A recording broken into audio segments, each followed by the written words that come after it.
Episode number 1501। Eagle अग्निपक्षी की सहायता और सरनी का टूटना। फायरबर्ड शिल्पकृति आत्मा और विशाल गहरे हरे ड्रैगन के जुड़ने से स्वर्ग युद्ध संघ और मेघ ज्योति संप्रदाय के साधकों की स्थिति और भी खराब हो गई। जब त्रिपाठी जीवप्ती ने पहली बार फायरबर्ड प्राप्त किया था तो ये बहुत मजबूत नहीं था, लेकिन सालों से इसने सूर्य की सच्ची अग्नि के 3 झुंडों और स्वर्ग को झुलसाने वाली गरज अग्नि के 2 झुंडों को परिष्कृत किया था। हर बार जब इसने इन 2 झुंडों को परिष्कृत किया तो ये जबरदस्त रूप से बड़ा था। वर्तमान फायरबर्ड आसानी से एक तृतीय कोटि उत्पत्ति प्रत्यावर्तन कोटि साधक से अकेले लड़ सकता था। जो और भी दुर्लभ था वह ये था कि इसकी अपनी संवेदना थी और यह जानता था कि अपने दुश्मन से मिलने के लिए एक अवसर का इंतजार कैसे करना है, इसलिए त्रिपाठी जीवप्ती को इसे नियंत्रित करने की कोई आवश्यकता नहीं थी। हालांकि ड्रैगन हड्डी तलवार से परिवर्तित विशाल गहरा हरा ड्रैगन संवेदना के मामले में फायरबर्ड शिल्पकृति आत्मा से कमतर था, इसे फिर भी एक प्राचीन जीव की हड्डियों से परिष्कृत किया गया था, इसलिए इसका अदृश्य ड्रैगन दबाव अकेले ही इसके दुश्मनों पर दबाव डालने के लिए पर्याप्त था। त्रिपाठी जीवप्ती की इसे नियंत्रित करने की क्षमता के साथ ये लगभग अजेय था। इसके अलावा ये एक शिल्पकृति थी जो बढ़ सकती थी। त्रिपाठी जीवप्ती को नहीं पता था कि क्या यह इसे परिष्कृत करने वाले प्राचीन जीव की दिव्य तकनीक के कारण था, लेकिन किसी भी मामले में जो साधक इसके हाथों मारा गया उनके रक्तसार को इसके द्वारा निगल लिया जाएगा, जिससे इसकी शक्ति और बढ़ जाएगी।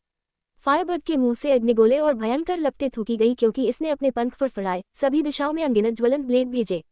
उसी समय विशाल गहरा हरा ड्रैगन ने अपना मुंह चौड़ा खोला और एक घना जहरीला धुंध जारी किया। ये एक हरे ड्रैगन का जहर था, कुछ ऐसा जिसे उत्पत्ति प्रत्यावर्तन कोटि स्वामी भी हल्के में लेने की हिम्मत नहीं करेंगे। चीखें एक के बाद एक गूंजी क्योंकि एक दुश्मन फायरबर्ड और ड्रैगन हड्डी तलवार के हमलों के तहत मर गया, पुआल के माध्यम से काटने जितना आसान था। संप्रदाय स्वामी त्रिपाठी, क्या आप बाहर आकर इस बूढ़े स्वामी के साथ बात कर सकते हैं? लियांग योन का भाव बदल गया क्योंकि पसीना उनके चेहरे से बारिश की तरह टपक रहा था। उन्होंने निराशापूर्वक अपनी शिल्पकृतियों से एक सुरक्षात्मक बाधा बनाने का आग्रह किया। निराशापूर्वक 3 नौवीं कोटि में पशुओं की घेराबंदी के तहत बने रहे। अपने साथियों को अपने सामने एक के बाद एक मरते हुए देखकर वह आखिरकार घबरा गए और समझ गए कि वह इस बार बर्बाद हो गए थे। अगर यह सिर्फ त्रिपाठी जीवप्ती होते तो उनके इस बार के लाइनअप के साथ वे शायद उन्हें आसानी से हराने में सक्षम होते। हालांकि इतने सारे शक्तिशाली सहायकों के साथ यह विचार अब वास्तविक नहीं था। वह यहाँ मरना नहीं चाहते थे। अब जब चीजें यहाँ तक आ गई हैं तो कहने के लिए और क्या है? त्रिपाठी जीवप्ती का ताना शून्य से आया। लियांग योंग ने उन्हें ढूंढने की कोशिश की लेकिन ऐसा करने में असमर्थ थे। फायरबर्ड शिल्पकृति आत्मा को अपने साथियों में से एक को मारने के बाद सीधे उनकी ओर उड़ते हुए देखकर लियांग योंग चौंक गए और जल्दी से चिल्लाए, क्या आप सोचते हैं कि मेरे स्वर्ग युद्ध संघ और मेघ ज्योति संप्रदाय इस बार आपसे निपटना चाहते हैं? अगर आप वास्तव में ऐसा सोचते हैं तो आप बहुत गलत हैं। आपका क्या मतलब है? त्रिपाठी जीवप्ती हक्के बक्के रह गए। लियांग योन, तुम हमारे रहस्यों को लीक करने की हिम्मत करते हो, सावधान रहो कि तुम अच्छी मौत नहीं मरोगे। दूसरी तरफ मेघ ज्योति संप्रदाय के उप संप्रदाय स्वामी सीतू होंग ने जल्दी से चिल्लाया। जैसे ही उनकी आवाज गिर गई, 1 दर्जन से अधिक सुनहरे धागे हवा से दिखाई दिए। ये सुनहरे रक्त धागे एक दूसरे के साथ उलझ गए और जल्द ही एक भाले के आकार में जम गए। एक हल्के कंपन के साथ ये भाला जल्दी से सीतू होंग की ओर शूट हुआ। सीतू होंग पहले से ही मेघ पशुओं के हमलों को दूर करने के लिए संघर्ष कर रहे थे, तो उनके पास इस सुनहरे भाले के खिलाफ रक्षा करने की ऊर्जा कैसे हो सकती थी? एक अजीब चीख के साथ त्रिपाठी जीवप्ती ने अपने चारों ओर एक सुरक्षात्मक बाधा बनाने के लिए अपनी संशक्ति को धकेल दिया, इस झटके को रोकने की उम्मीद में। दुर्भाग्य से उन्होंने अपने सुनहरे रक्त धागों की घातकता को कम आंका था। सुनहरे रक्त धागे पहले से ही अत्यंत तेज थे और त्रिपाठी जीवप्ती द्वारा कई परिवर्तनों को समझने के बाद उनकी तेजता केवल बढ़ी थी। सुनहरा भाला जल्दी से सीतू होंग के सामने पहुंचा और आसानी से उनकी सुरक्षात्मक बाधा को पार कर गया, उनके शरीर में एक बड़ा छेद बना दिया। सौभाग्य से आखिरी पल में सीतू होंग ने अपना शरीर मोड़ा और एक महत्वपूर्ण स्थिति में मारने से बच गए, इसलिए हालांकि यह झटका शक्तिशाली था, यह उनकी जान लेने के लिए पर्याप्त नहीं था। हालांकि वह बस इतना ही कर सकता था। मेघ पशु जो इस पूरे समय उन्हें घेरे हुए थे आगे बढ़े और उन्हें एक पल में डुबो दिया। एक तीखी चीख गूंजी जिससे जो कुछ लोग अभी भी संघर्ष कर रहे थे उन्हें पसीना आ गया। केवल 3 सांसों के समय के बाद मेघ ज्योति संप्रदाय के उप संप्रदाय स्वामी की आवाज अचानक समाप्त हो गई और उनकी जीवन शक्ति पूरी तरह से बुझ गई। तुम अब बोल सकते हो। त्रिपाठी जीवप्ती की आवाज कहीं से आई। लियांग योन ने अपना सिर मोड़ा और देखा कि त्रिपाठी जीवप्ती दिखाई दिए थे और ज्यादा दूर नहीं खड़े थे, एक ठंडे भाव के साथ उन्हें घूर रहे थे। जो मेघ पशु उन्हें घेरे हुए थे उन्हें भी किसी तरह का आदेश मिला लगता था और अब उन पर दबाव नहीं डाल रहे थे, इसके बजाय किनारे पर पीछे हट रहे थे और उन्हें खतरे में घूर रहे थे। 2 और चीखें गूंजी क्योंकि अंतिम 2 शेष साथी भी इस समय गिर गए। लियांग योंग ने चारों ओर देखा और पाया कि इस अजीब दुनिया में केवल वह और त्रिपाठी जीवप्ती अभी भी जीवित थे। उनके प्रत्येक साथी जो मर गए थे वे अत्यंत दुखी लगते थे।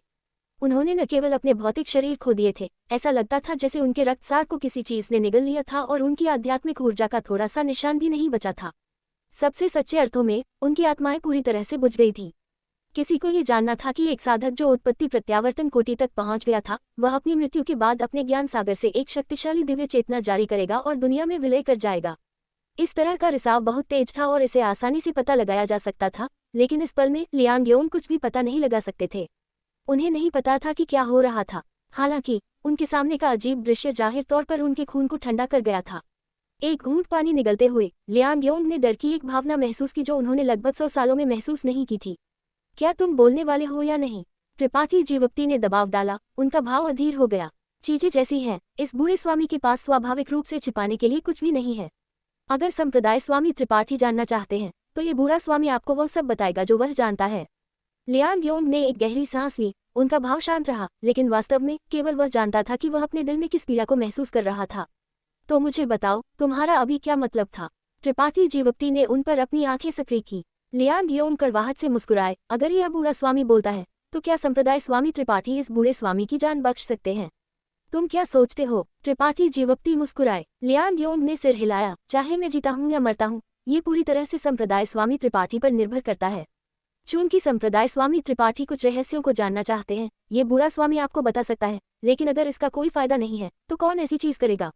त्रिपाठी जीवप्ती ने अपनी आंखें सक्रिय की। एक ठंडा प्रकाश उन पर चमकता हुआ क्योंकि उन्होंने एक पल के लिए सोचा इससे पहले कि सिर हिलाया। अच्छा, अगर तुम जो जानकारी मुझे बताते हो वह पर्याप्त मूल्यवान है तो मैं तुम्हारी कुत्ते की जान बख्श सकता हूँ।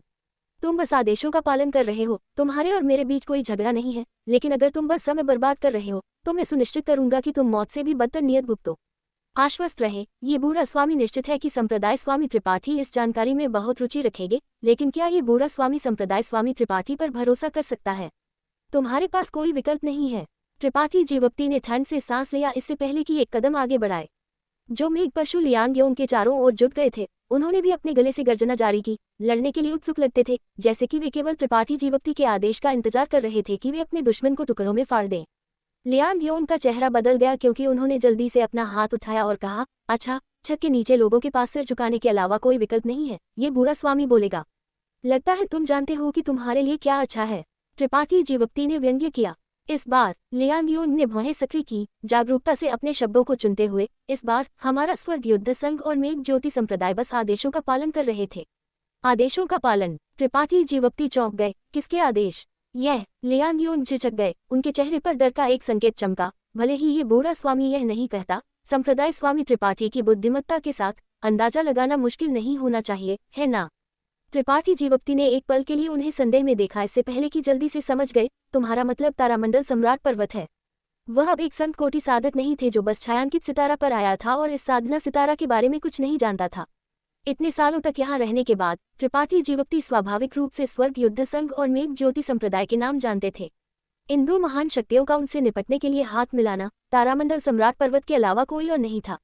इस बूढ़े स्वामी ने कुछ नहीं कहा, ये सिर्फ संप्रदाय स्वामी त्रिपाठी का अपना अनुमान है। लियांग योंग ने जल्दी से किसी भी शामिलता से इनकार किया, लेकिन उनके व्यवहार और स्वर से त्रिपाठी जीवप्ती पहले ही जान चुके थे कि उन्होंने जो कहा वह सच था। ये बस इतना था कि उनका तारामंडल सम्राट पर्वत के साथ कोई संबंध नहीं था, है ना? या क्या ये तारामंडल के कारण है? त्रिपाठी जीवप्ती ने ठंड से पूछा। यह एक कारण है, दूसरा कारण एक निश्चित व्यक्ति के कारण है। लियांग योंग भी दो महान शक्तियों के एक उच्च स्तरीय सदस्य थे, इसलिए उन्हें स्वाभाविक रूप से इस संचालन की कुछ समझ थी। वृद्ध ये त्रिपाठी जीवप्ती ने तुरंत ये कसीयुन के बारे में सोचा। वह तारामंडल सम्राट पर्वत की पिछली संप्रदाय स्वामी थी, लेकिन किसी अज्ञात कारण से उन्होंने तारामंडल सम्राट पर्वत छोड़ दिया था। अब ऐसा लगता है कि ये कसीयुन और तारामंडल सम्राट पर्वत के बीच कुछ शिकायत थी। हाँ, उन्हें पिछली बार जहर दिया गया था, इसलिए उनके जहर दिए जाने के लिए दुश्मन की ताकत असाधारण होनी चाहिए। क्या ये भी उस तरफ का काम था? त्रिपाठी जीवप्ती को विचार करते हुए देखकर लियांग योंग जगह पर खड़े रहे और लंबे समय तक इंतजार किया, इससे पहले कि टेंटेटिवली पूछा, संप्रदाय स्वामी त्रिपाठी, इस बूढ़े स्वामी ने वो सब कहा है जो कहने की जरूरत है। मुझे आश्चर्य है कि क्या आप संतुष्ट हैं? तुमने कुछ नहीं भूले हो? त्रिपाठी जीवप्ती ने उन्हें ठंड से घूरा। आपको ये समझने की जरूरत है कि भले ही बाहर 1 दर्जन से अधिक लोग हों, वे मुझे रोकने में सक्षम नहीं हो सकते हैं। अगर मुझे पता चलता है कि तुमने मुझे कुछ भी सूचित नहीं किया है, हे मुझे आश्चर्य है कि क्या एल्डर लियांग के कोई बच्चे हैं जो अपनी भक्ति दिखाएं। लियांग योंग का भाव बदल गया क्योंकि उनकी आंखों में संघर्ष का एक भाव चमका। अपने दांत पीसे और कहा, संप्रदाय स्वामी त्रिपाठी, सफेद बालों वाले भूरे वस्त्रों में उस बूढ़े आदमी से सावधान रहें। ओह, त्रिपाठी जीवप्ती ने एक मुस्कान के साथ उन्हें देखा और लंबे समय के बाद सिर हिलाया। अच्छा, मैं समझता हूँ, एल्डर लियांग विचारशील है। लियांग योंग मदद नहीं कर सके लेकिन सांस लेने के लिए हाफ गए। उनकी जान एक धागे से लटकने की यह भावना वास्तव में भयानक थी। संप्रदाय स्वामी त्रिपाठी, मेरे पास कहने के लिए और कुछ नहीं है, कृपया आश्वस्त रहे, मैं अपना वादा निभाऊंगा। त्रिपाठी जीवप्ती ने हल्के से सिर हिलाया। जैसा कि उन्होंने अभी कहा था, उनके और लियांगयोंग के बीच कोई झगड़ा नहीं था, इसलिए इससे कोई फर्क नहीं पड़ता था कि वह उसे मारते हैं या नहीं। अपनी दिव्य चेतना को जारी करते हुए आसपास के मेघ पशु एक बार फिर सफेद बादलों में परिवर्तित हो गए और आकाश में उड़ गए। अजीब सरनी दुनिया विकृत और धुंधली होने लगी और जल्द ही ये टूटने लगी। जब लियांगयोंग ने अपने होश वापस पाए तो उन्होंने पाया कि वह पहले ही महल के बाहर फिर से दिखाई दिए थे। उनके आसपास के शेष एक दर्जन या तो साथी सभी उन्हें आश्चर्य में देख रहे थे। हालांकि अगले ही पल में उनकी आंखें झटके से भर गई। जमीन पर कंकालों से भरी हुई थी, मांस या खून का थोड़ा सा निशान भी नहीं था, जैसे कि ये कंकाल अनगिनत सालों तक तत्वों के संपर्क में रहे होंगे, पीछे केवल फीकी सफेद हड्डियां छोड़ गए। ये ड्रैगन हड्डी तलवार द्वारा उनके मांस और रक्त को निगल लिए जाने का परिणाम था। इन कंकालों से घिरे हुए त्रिपाठी जीवप्ती पूरी तरह से अक्षुण्ण थे, उनके चेहरे पर एक व्यंग्यात्मक मुस्कान थी। उनके अलावा केवल लियांगयोंग अभी भी जीवित थे, उनमें से बाकी सभी गिर चुके थे, कोई भी जीवित नहीं बचा था। त्रिपाठी जीवप्ती ने सन्नी को तोड़ दिया है, सभी दुश्मनों को मार डाला है, सिवाय लियांगयोंग के, जिन्होंने तारामंडल सम्राट पर्वत और एक भूरे वस्त्रों वाले बूढ़े आदमी के खतरे के बारे में जानकारी दी है। क्या आप जानना चाहेंगे कि सन्नी के बाहर क्यू झेंग और फॉन्ग पेंग ने क्या प्रतिक्रिया दी जब सन्नी टूटी? Episode number 1502, exploding head. उत्पत्ति प्रत्यावर्तन कोटि स्वामियों की मौत और धमकी। सभी को अपनी आंखों पर शायद ही विश्वास हो रहा था। कितना समय हुआ था जब से त्रिपाठी जीवप्ती ने सनी पटल निकाला था, तब से अब तक केवल एक धूप की बत्ती का समय बीता था, फिर भी एक दर्जन से अधिक उत्पत्ति प्रत्यावर्तन कोटि स्वामी त्रिपाठी जीवप्ती के हाथों मारे गए थे। उस आत्मा सन्नी के अंदर वास्तव में क्या हुआ था, कोई नहीं जानता था, लेकिन कोई भी त्रिपाठी जीवप्ती को अब कम आंकने की हिम्मत नहीं करता था। अच्छा, बहुत अच्छा, बहुत अच्छा। पठान अरबाज अली ने खून की नसों वाली आंखों से त्रिपाठी जीवप्ती को घूरा। उन्हें हमेशा अपने बेटे की मौत का बदला अपने दिल में याद रहा था, इसलिए इस पर त्रिपाठी जीवप्ती को देखकर वह स्वाभाविक रूप से हार मानने को तैयार नहीं थे। तुमने वास्तव में इस बूढ़े स्वामी को निराश नहीं किया। तुम्हारा जीवन, ये बूढ़ा स्वामी इसे खुद लेगा। जैसे ही ये शब्द गिरे, पठान अरबाज अली प्रकाश की एक लकीर में बदल गए और एक पहाड़ से उतरते बाघ की तरह त्रिपाठी जीवप्ती की ओर झपटे। संग स्वामी, आप नहीं कर सकते। सभी दिशाओं से खतरे की चीखें गूंजी। यहाँ के आधे लोग पहले ही त्रिपाठी जीवप्ती के हाथों मर चुके थे, इसलिए ये स्पष्ट था कि उनकी ताकत तुच्छ नहीं थी। पठान अरबाज अली अब इतने गुस्से में थे कि उन्हें परिणामों की परवाह नहीं थी। कोई बात नहीं कि वह और त्रिपाठी जीवप्ती में कौन मजबूत था, इस तरह से आगे बढ़ने से केवल उन्हें नुकसान होगा। अगर वह जीत नहीं सकते थे तो वह निश्चित रूप से घायल होंगे। अगर उन्होंने त्रिपाठी जीवप्ती को मार डाला तो तारामंडल सम्राट पर्वत निश्चित रूप से मामले का पीछा करेगा। जैसे ही पठान अरबाज अली ने कार्रवाई की, कई लोगों ने उन्हें रोकने की कोशिश की। हालांकि ये किसी काम का नहीं था। पठान अरबाज अली केवल त्रिपाठी जीवप्ती को मारना और राणा चरण फैन का बदला लेना चाहते थे, तो वह किसी और की रोकथाम कैसे सुन सकते थे। अपने हमले के बीच में पठान अरबाज अली ने अपनी हथेलियों को पार किया और त्रिपाठी जीवप्ती के सिर की ओर एक राजसी संघ शक्ति को संघनीभूत किया। त्रिपाठी जीवप्ती ने एक ताना के साथ उन्हें देखा, कोई डर नहीं दिखाया क्योंकि उन्होंने अपनी हथेली को बाहर धकेल दिया। एक विशाल हथेली छाप हवा से दिखाई दी और पूरी तरह से पठान अरबाज अली के सामने के स्थान को ढक लिया, यहाँ तक कि अस्थायी रूप से उनके सामने के प्रकाश को भी स्पष्ट कर दिया। आकाश को ढकने वाला हाथ। पठान अरबाज अली का चेहरा गंभीर हो गया। हालांकि वह अत्यंत गुस्से में थे। एक तृतीय कोटि उत्पत्ति प्रत्यावर्तन कोटि स्वामी के रूप में उन्होंने अपने जीवन भर अनगिनत लड़ाइयों का अनुभव किया था और युद्ध अनुभव का एक खजाना जमा किया था, इसलिए उन्होंने तुरंत महसूस किया कि ये हथेली छाप कितनी शक्तिशाली थी। चकमा देने का कोई इरादा नहीं दिखाते हुए पठान अरबाज अली ने बस अपनी संत शक्ति को और भी जोर से धकेल दिया। दोनों की ऊर्जा बीच में टकराई, जिससे एक गरजने वाली गड़गड़ाहट गूंजने लगी क्योंकि भयंकर ऊर्जा उतार चढ़ाव सभी दिशाओं में फैल गया। पठान अरबाज अली हवा में फेंक दिए गए जबकि त्रिपाठी जीवप्ती को एक दर्जन कदम पीछे धकेल दिया गया। इस अदला बदली में वे वास्तव में बराबर थे। राणा ऊधम का भाव अचानक बदल गया। पठान अरबाज अली के हमले को इस हद तक झेलने में सक्षम होने का मतलब था कि त्रिपाठी जीवप्ती की ताकत किसी भी तरह से उनके प्रतिद्वंद्वी से कमतर नहीं थी। दूसरे शब्दों में वह उनके बराबर थे। ये बच्चा वास्तव में एक अजूबा था। भाई पठान, शांत हो जाओ, राणा ऊधम ने चिल्लाया। मरे हुए लोगों को वापस नहीं लाया जा सकता। अब गुस्सा होना बेकार है। अगर तुम अपने दुश्मन को पीड़ित करना चाहते हो तो उसे मारना ही एकमात्र तरीका नहीं है। ये सुनकर पठान अरबाज अली की आंखों में गहरा लाल प्रकाश थोड़ा सा गायब हो गया क्योंकि उन्होंने अपनी शांति वापस पा ली लगती थी। त्रिपाठी जीवप्ती को ठंड से घूरते हुए उन्होंने एक गहरी सांस ली, सिर हिलाया और जल्दी से कहा, जो भाई राणा ने कहा वह सही है। ये पठान बहुत लापरवाह था। उन्होंने आखिरकार समझा कि इस बार का मिशन केवल त्रिपाठी जीवप्ती को मारना नहीं था, बल्कि उन्हें जिंदा पकड़ना था। जब वे दोनों बात कर रहे थे तो त्रिपाठी जीवप्ती का भाव उदासीन था। हालांकि जानबूझकर या अनजाने में उन्होंने भीड़ में एक भूरे रंग के चोगे में एक सफेद बालों वाले बूढ़े आदमी को देखा। ये व्यक्ति वह बूढ़ा आदमी होना चाहिए जिसके बारे में लियांग योन ने उन्हें पहले चेतावनी दी थी। पहली नज़र में ये व्यक्ति अस्पष्ट था, भीड़ में आराम से खड़ा था, लेकिन जब त्रिपाठी जीवप्ती ने ध्यान से उसकी जांच की तो उन्होंने पाया कि यह बूढ़ा आदमी सरल नहीं था। इस बूढ़े आदमी से एक आभा आ रही थी जिसने त्रिपाठी जीवप्ती को कुछ हद तक सावधान कर दिया। त्रिपाठी जीवप्ती ने उन्हें बहुत ध्यान से देखने की हिम्मत नहीं की, कहीं अनजाने में दुश्मन को सतर्क न कर दे।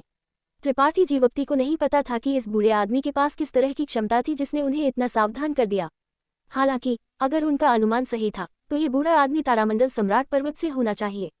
इस बार स्वर्ग युद्ध संघ और मेघ ज्योति संप्रदाय ने उनसे निपटने के लिए हाथ क्यों मिलाया था? इसका कारण यह था कि उन्हें तारामंडल सम्राट पर्वत से आदेश मिले थे।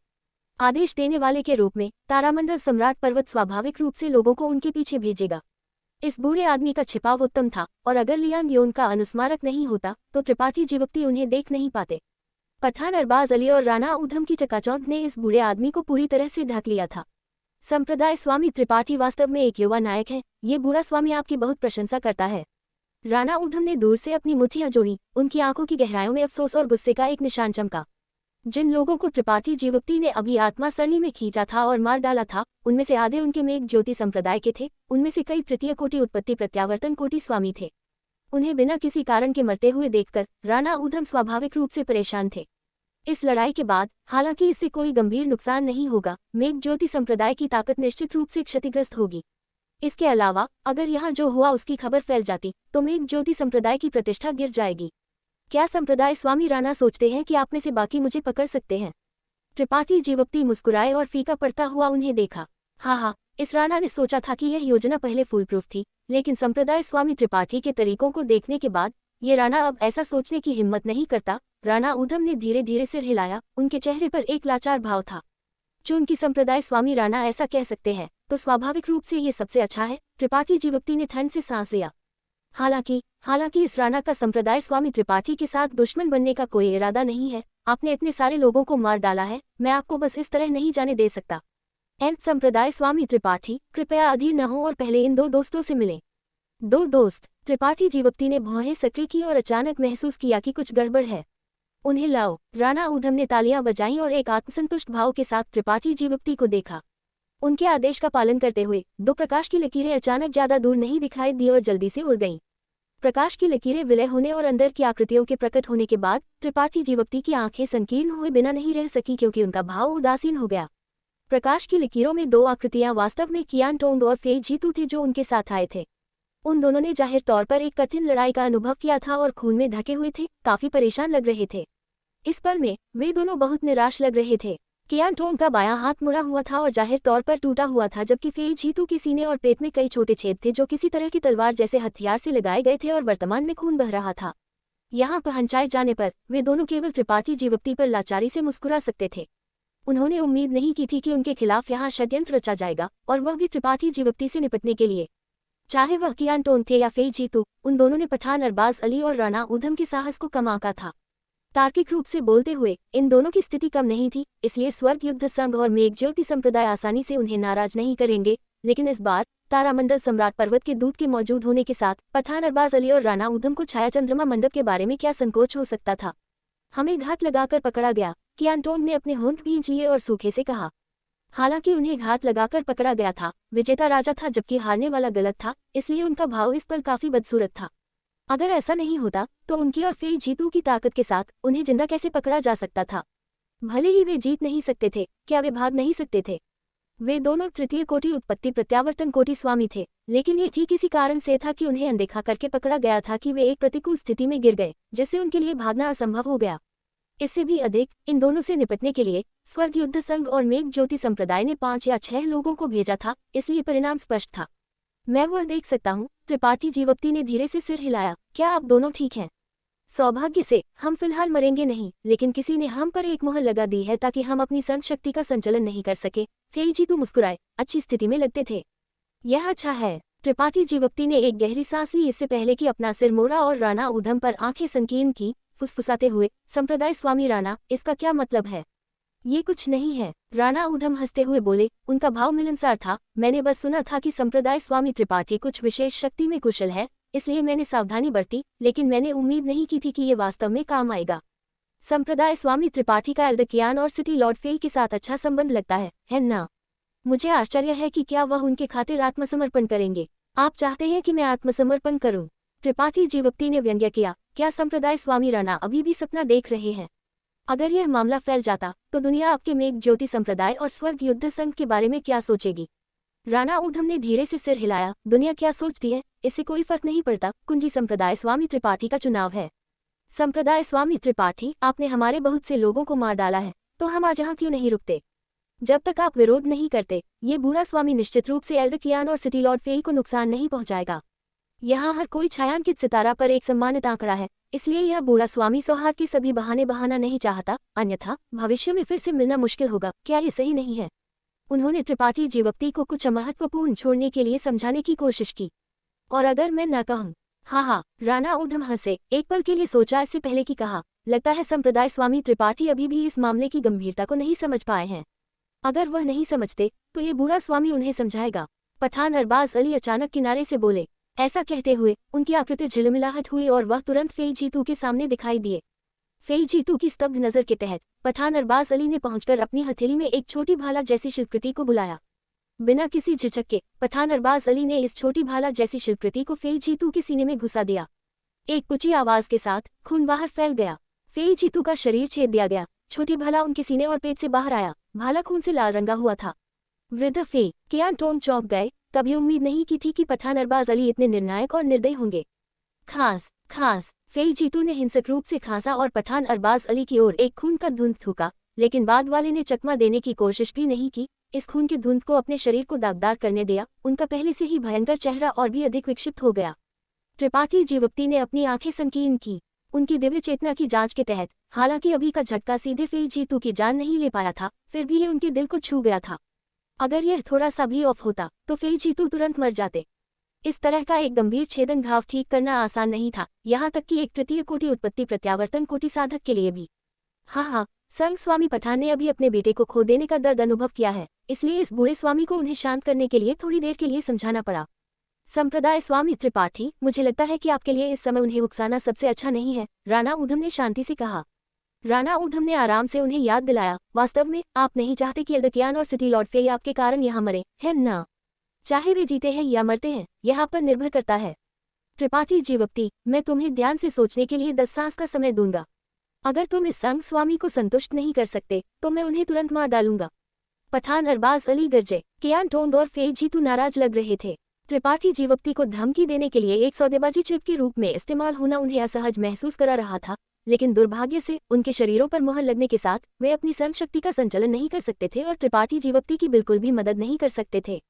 अच्छा, मैं तुम्हारे साथ जाऊंगा, लेकिन एल्डर कियान और सिटी लॉर्ड फेई को रिहा करो। सभी को आश्चर्यचकित करते हुए त्रिपाठी जीवप्ती तुरंत सहमत हो गए, लेकिन उनका भाव अत्यंत बदसूरत था। त्रिपाठी जीवप्ती, तुम? कियान टोंग ने कड़वाहट और अपराधबोध से उन्हें देखा। तुम्हें ऐसा करने की जरूरत नहीं थी। त्रिपाठी जीवप्ती ने आत्मसमर्पण करने का फैसला कर लिया है, लेकिन उन्होंने साहू अनूप कुमार, कियान टोंग और फेई जीतू को रिहा करने की शर्त रखी है। क्या आप जानना चाहेंगे कि राणा ऊधम और पठान अरबाज अली उनकी शर्त पर कैसे प्रतिक्रिया करेंगे? एपिसोड नंबर 1503, कलिशन, आत्मसमर्पण का दिखावा और अंतरिक्ष का महारथी। साहू अनूप कुमार, कियान टोंग ने आत्मदोष के भाव से कहा। वह लापरवाह हो गए थे और दुश्मन के हाथों में गिर गए थे, लेकिन अब उन्होंने त्रिपाठी जीवप्ती को भी फंसा लिया था। हाँ, एल्डर साहू के शब्द बहुत विनम्र हैं। कनिष्ठ 1 दशक से अधिक समय पहले छायांकित सितारा पर आए और आपकी ओर से बहुत देखभाल मिली। अब जब एल्डर साहू मुसीबत में हैं, तो ये कनिष्ठ खड़ा नहीं होगा। और क्या यह मामला मूल रूप से मेरे कारण हुआ था, तो मैं कैसे हस्तक्षेप नहीं कर सकता?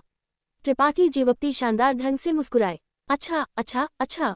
राणा ऊधम ने तालियां बजाईं और हंसते हुए कहा, संप्रदाय स्वामी त्रिपाठी वास्तव में एक भावुक व्यक्ति हैं। जानते हैं कि दयालुता का बदला कैसे चुकाना है। ये बूढ़ा स्वामी अपनी हीनता पर शर्मिंदा है। बहुत बकवास है। तुम लोग लंबे समय से इसकी योजना बना रहे हो और इस संप्रदाय स्वामी की खातिर इतनी बड़ी शक्ति को भी लामबंद कर रहे हो। उन्हें रिहा करो और यह संप्रदाय स्वामी तुम्हारे साथ कहीं भी जाएगा। त्रिपाठी जीवप्ती ने गंभीरता से राणा ऊधम को घूरा। हाँ, ये बूढ़ा स्वामी संप्रदाय स्वामी त्रिपाठी के सहयोग के लिए आभारी है। स्वाभाविक रूप से ये बुरा स्वामी उन्हें रिहा करेगा, लेकिन ये सुनिश्चित करने के लिए कि कुछ भी गलत न हो, मैं संप्रदाय स्वामी त्रिपाठी से कुछ दुर्घटनाओं को रोकने के लिए आप पर कुछ मुहर लगाने की अनुमति देने के लिए कहना चाहूंगा। यह आपके और मेरे दोनों के लिए फायदेमंद होगा। संप्रदाय स्वामी त्रिपाठी क्या सोचते हैं? राणा ऊधम ने त्रिपाठी जीवक्ति को एक मुस्कान के साथ देखा। उनकी आंखों की गहराइयों में सतर्कता का एक निशान चमका। त्रिपाठी जीवक्ति बहुत आसानी से सहमत हो गए थे। इससे राणा ऊधम को हल्का सा महसूस हुआ कि कुछ गड़बड़ है। उन्होंने लोगों को साहू अनूप कुमार और फेई जीतू पर एक चोरी छिपे हमला शुरू करने और उन्हें एहतियात के तौर पर पकड़ने का आदेश दिया था ताकि त्रिपाठी जीवक्ति जल्दबाजी में काम न करें। राणा ऊधम ने उम्मीद नहीं की थी कि त्रिपाठी जीवक्ति वास्तव में साहू अनूप कुमार और फेई जीतू के लिए खुद को पकड़ने देंगे। क्या ये छोटा बच्चा वास्तव में इतना महान और धर्मी है?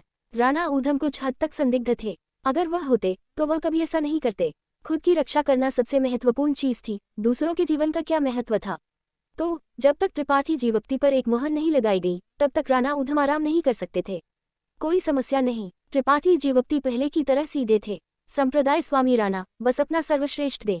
राणा ऊधम ने भौहें सक्रिय की और 2 तृतीय कोटि उत्पत्ति प्रत्यावर्तन कोटि स्वामियों को संकेत दिया, एक बाएं से और एक दाएं से, तुरंत त्रिपाठी जीवक्ति के पास आ गए।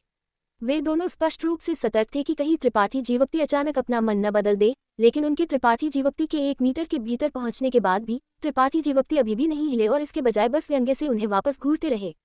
इससे वे दोनों शर्मा गए और उन्होंने गुप्त रूप से खुद को बहुत सावधान रहने के लिए दोषी ठहराया। काटने के खंड पर एक मछली के सामने उन दोनों के लिए इतना डरा हुआ होना वास्तव में शर्मनाक था। राणा ऊधम के लिए और कुछ कहने की कोई जरूरत नहीं थी। उन दोनों ने अपने हाथों से एक मुहर बनाए और आंदोलनों की एक श्रृंखला के बाद उन्होंने दोनों ने त्रिपाठी जीवक्ति के शरीर पर थप्पड़ मारा। एक मुहर शक्ति बाहर निकली और त्रिपाठी जीवक्ति की आभा अचानक कमजोर हो गई। सभी ने अनजाने में राहत की सांस ली। कोई बात नहीं कि त्रिपाठी जीवक्ति कितने स्वर्ग विरोधी थे। एक बार जब उनकी संत शक्ति पर मुहर लग गई तो वह और कोई परेशानी पैदा नहीं कर पाएंगे। राणा ऊधम बहुत खुश थे। हालांकि उन्होंने इस ऑपरेशन में बहुत सारे कर्मियों को खो दिया था, लेकिन यह आखिरकार एक सफल अंत तक पहुंच गया था।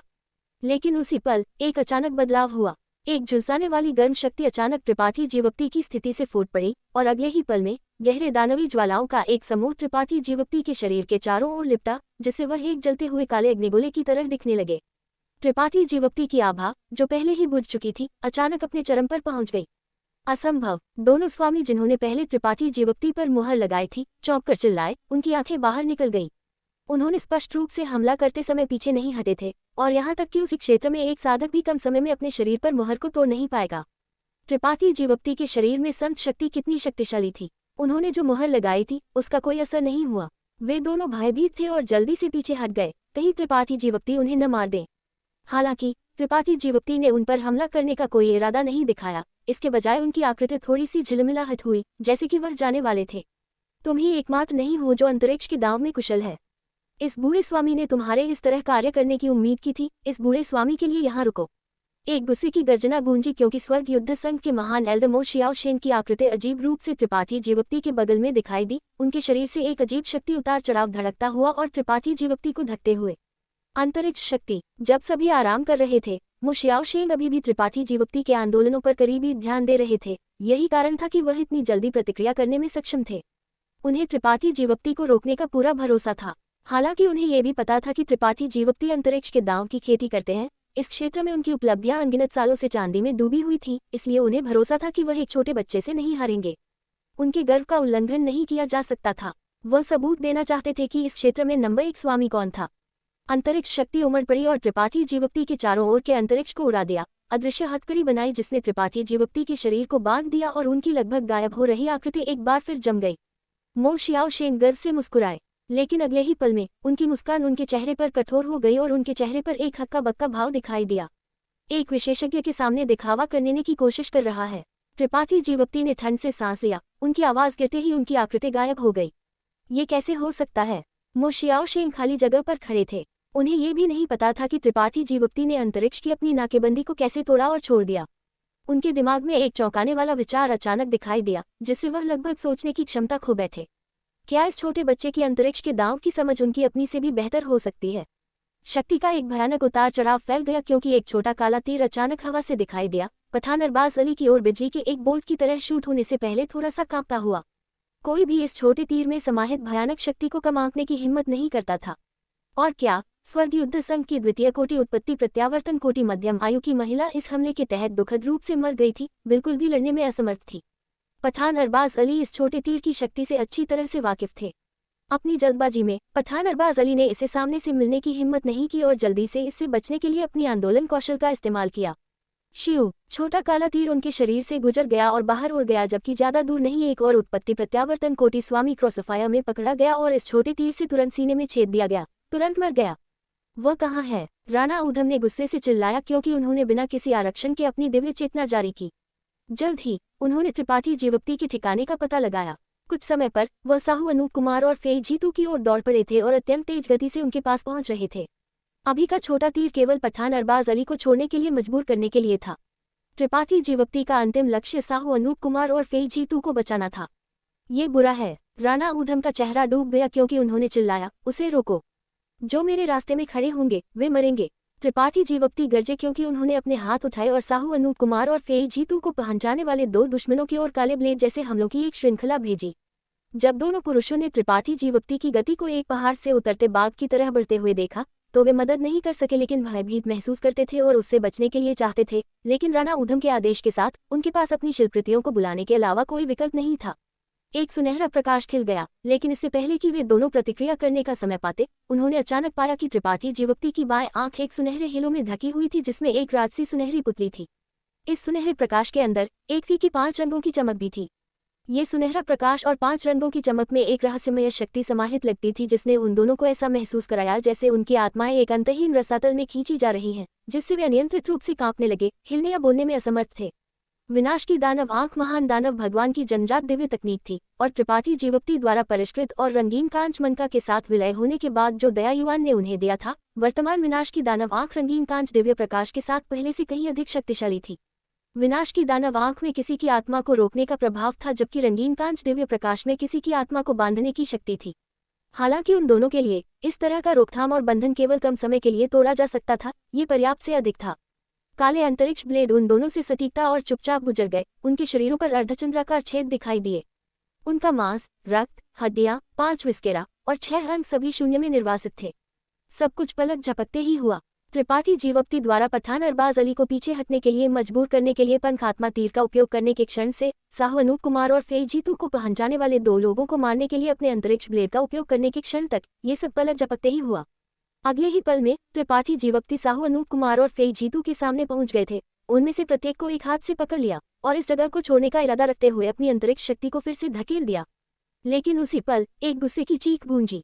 कोरी कल्पना, भीड़ से एक भूरे रंग के चोगे पहनने वाला सफेद बालों वाला बूढ़ा आदमी बाहर निकला। उनके शरीर से संत शक्ति उमड़ती हुई, क्योंकि एक लौंदान आकार का मनका अचानक उनके हाथ में दिखाई दिया। जैसे ही यह मनका दिखाई दिया, सभी का भाव बदल गया, क्योंकि इस मनका से एक आभा निकल रही थी जिसने सभी को असुविधाजनक रूप से कांपने पर मजबूर कर दिया। कोई बात नहीं कि यह आभा कितनी मजबूत या कमजोर थी, इसने सभी को परिचित होने की भावना दी। सम्राट दबाव। राणा ऊधम की आंखें संकीर्ण हो गई, क्योंकि उन्होंने चिल्लाया। ये वास्तव में सम्राट दबाव था, बिल्कुल उसी तरह जैसे सम्राट उद्यान से निकलने वाला सम्राट दबाव, लेकिन यह सम्राट उद्यान में जितना शक्तिशाली नहीं था। ये दबाव किसी को हीनता की भावना महसूस कराता था, जैसे कि यह अकेले उन्हें धूल में कुचल सकता था। सफेद बालों वाले बूढ़े आदमी की संत शक्ति उमड़ पड़ी, क्योंकि उन्होंने इसे बहुत कम समय में अपने हाथ में मनका में डाला। एक चीख के साथ बूढ़े आदमी ने मनका को त्रिपाठी जीवप्ती की ओर उड़ते हुए भेजा। हवा में मनका 2 में विभाजित हो गया, 2 4 में, 4 8 में। आकाश मिनकों से भर गया था, त्रिपाठी जीवप्ती के चारों ओर के लगभग सभी अंतरिक्ष को ढकते हुए, लेकिन यह अंत नहीं था। इनमें से प्रत्येक मनका अत्यंत वास्तविक था और बिल्कुल भी भ्रामक नहीं लगता था। उनमें से प्रत्येक बिजली के आग के साथ झिलमिलाहट कर रहा था। एक जोरदार चटकने वाली आवाज के साथ ये बिजली के आग पतले धागों की तरह बाहर उड़ गए और त्रिपाठी जीवप्ती की ओर धमाका किया। त्रिपाठी जीवप्ती की आंखें संकीर्ण हो गई, क्योंकि उनका भाव गरिमापूर्ण हो गया। उन्होंने इन बिजली के आग से मौत का आह्वान महसूस किया, जैसे कि अगर उन्होंने उन्हें ठीक से नहीं संभाला तो वह तुरंत मर जाएंगे। उनका दिल जोर से धड़क रहा था। त्रिपाठी जीवप्ती ने लापरवाही करने की हिम्मत नहीं की, अपनी बैंगनी ढाल को बुलाया और इसे अपने चारों ओर रक्षा के लिए एक रेत तूफान में बदल दिया। फायरबर्ड शिल्पकृति आत्मा उनके शरीर से बाहर उड़ गई और एक अग्निशामक लाल प्रकाश पर्दा में परिवर्तित हो गई, जिसने उन्हें और साहू अनूप कुमार, कियानटोन और फेई जीतू को लपेट लिया। त्रिपाठी जीवप्ती के सभी सुनहरे रक्त धागे भी बाहर उड़ गए। उनमें से लगभग सब त्रिपाठी जीवप्ती के सामने एक हवाबंद बाधा में उलझते और बुनाई करते हुए। 3 मजबूत रक्षा परतों को व्यवस्थित करने के बाद भी त्रिपाठी जीवप्ती को असहज महसूस हो रहा था। हालांकि उनके पास प्रतिक्रिया करने का समय नहीं था क्योंकि अनगिनत बिजली के आग पहले ही उनके सामने पहुंच चुके थे। त्रिपाठी जीवोक्ति ने एक विशाल शक्ति के खिलाफ जवाब देना शुरू कर दिया है, जिसने सम्राट दबाव वाली शिल्पकृति का उपयोग किया है। एपिसोड नंबर 1504, हाई वोल्टेज सम्राट दबाव का मुकाबला और अंतरिक्ष विदर से पलायन। कच्छ, सबसे बाहरी परिधि की रक्षा करने वाला रे तूफान संपर्क पर ढह गया और बैंगनी ढाल फिर से दिखाई दी। उसकी चमक फीकी और उसकी आध्यात्मिकता बहुत कम हो गई। दूसरी ओर बिजली के आग अनवरत रहे और एक बार फिर सुनहरे रक्त धागों द्वारा बुनी गई महान बाधा से टकराए। सुनहरा प्रकाश चकाचौंध था और बिजली के आग हवा में नाच रहे थे। सुनहरे रक्त धागे भी फीके पड़ गए और त्रिपाठी जीवोक्ति ने मुंह भर खून खांसा क्योंकि उनका चेहरा पीला पड़ गया। सुनहरे रक्त धागे एक गुप्त तकनीक और एक शिल्पकृति के बीच मौजूद थे। वे साधक की आत्मा से जुड़े हुए थे, इसलिए अगर सुनहरे रक्त धागे क्षतिग्रस्त हो जाते तो त्रिपाठी जीवोक्ति को भी नुकसान होता। ये सुनहरे रक्त धागे गुप्त तकनीक का एकमात्र नुकसान था। त्रिपाठी जीवोक्ति को इस पल एक छोटा नुकसान हुआ था। सौभाग्य से सुनहरा रक्त धागा अत्यंत शक्तिशाली था और उसके बुने गए महान बाधा के माध्यम से बिजली के आग जो अपने रास्ते में सब कुछ साफ कर रहे थे बहुत कम हो गए और शेष बिजली के आग की शक्ति बहुत कम हो गई। इसके तुरंत बाद वे फाइबर शिल्पकृति आत्मा द्वारा गठित बाधा से टकराए। कुरकुरी पक्षी चीखी गूंजी क्योंकि आग आकाश में उमड़ पड़ी। झुलसाने वाला तापमान आसपास के अंतरिक्ष को विकृत करने का कारण बन रहा था। विशाल ज्वालाओं और बिजली के आग ने त्रिपाठी जीवोक्ति के शरीर के बाहर एक कठिन रस्साक्षी बनाई, एक पीछे हटना जबकि दूसरा आगे बढ़ना, दूसरा आगे पीछे हमला करना, एक अत्यंत चिंतित दृश्य बनाना। हालांकि त्रिपाठी जीवोक्ति का चेहरा अत्यंत उदासीन था। शिल्पकृति आत्मा के मालिक के रूप में वह स्वाभाविक रूप से उस दबाव को महसूस कर सकते थे जिसमें वह थी। यह इसे रोक नहीं सकती थी। अगर यह मनमाने ढंग से काम करना जारी रखती है और फायरबर्ड शिल्पकृति आत्मा को जारी रखने की अनुमति देती है तो ये बहुत संभव है कि उसकी आत्मा नष्ट हो जाएगी और वह इस दुनिया से गायब हो जाएगी। वह मन का किस तरह की शिल्पकृति थी? इसमें इतनी महान शक्ति थी और इससे सम्राट दबाव क्यों निकल रहा था? बस थोड़े ही समय में शिल्पकृति आत्मा द्वारा गठित बाधा टूटने की कगार पर थी और विशाल ज्वालाओं को ठंडे पानी से छिड़काव किया गया लगता था धीरे धीरे बुझ रहा था जबकि उसकी चीखें पहले की तरह जोर से नहीं थी। त्रिपाठी जीवोक्ति ने अपने दांत पीसे और फायरबर्ड शिल्पकृति आत्मा को वापस ले लिया। वह शिल्पकृति आत्मा को यहाँ गिरने नहीं देना चाहते थे। एक लाल प्रकाश त्रिपाठी जीवोक्ति के शरीर में शूट हुआ और फायरबर्ड की सुरक्षा के बिना त्रिपाठी जीवोक्ति का शरीर तुरंत अनगिनत बिजली के आग के संपर्क में आ गया। बिजली के आग सबसे तेज ब्लेड की तरह थे क्योंकि वे उनकी ओर शूट हुए। त्रिपाठी जीवोक्ति का चेहरा पीला पड़ गया। इस बिंदु पर वह केवल खुद को बचाने के लिए अपनी संशक्ति को धकेल सकते थे। त्रिपाठी जीवोक्ति, ये बुरा आदमी तुम्हारी मदद करेगा। फेई जीतू की आवाज अचानक किनारे से आई। वह मुस्कुराए और किसी तरह की गुप्त तकनीक का इस्तेमाल किया। शक्ति जो मूल रूप से सील थी वास्तव में वापस आ गई और फिर उन्होंने नीले जड़े कटोरे को बाहर निकाला।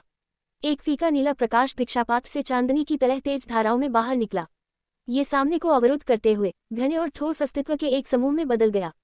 चमकदार आवाजें सुनी जा सकती थीं क्योंकि धड़कते हुए बिजली के आंख नीले प्रकाश में शूट हुए। नीला प्रकाश तेजी से फीका पड़ गया। 3 सांसों के समय में फेई जीतू ने एक मुंह भर गहरा लाल खून थूका।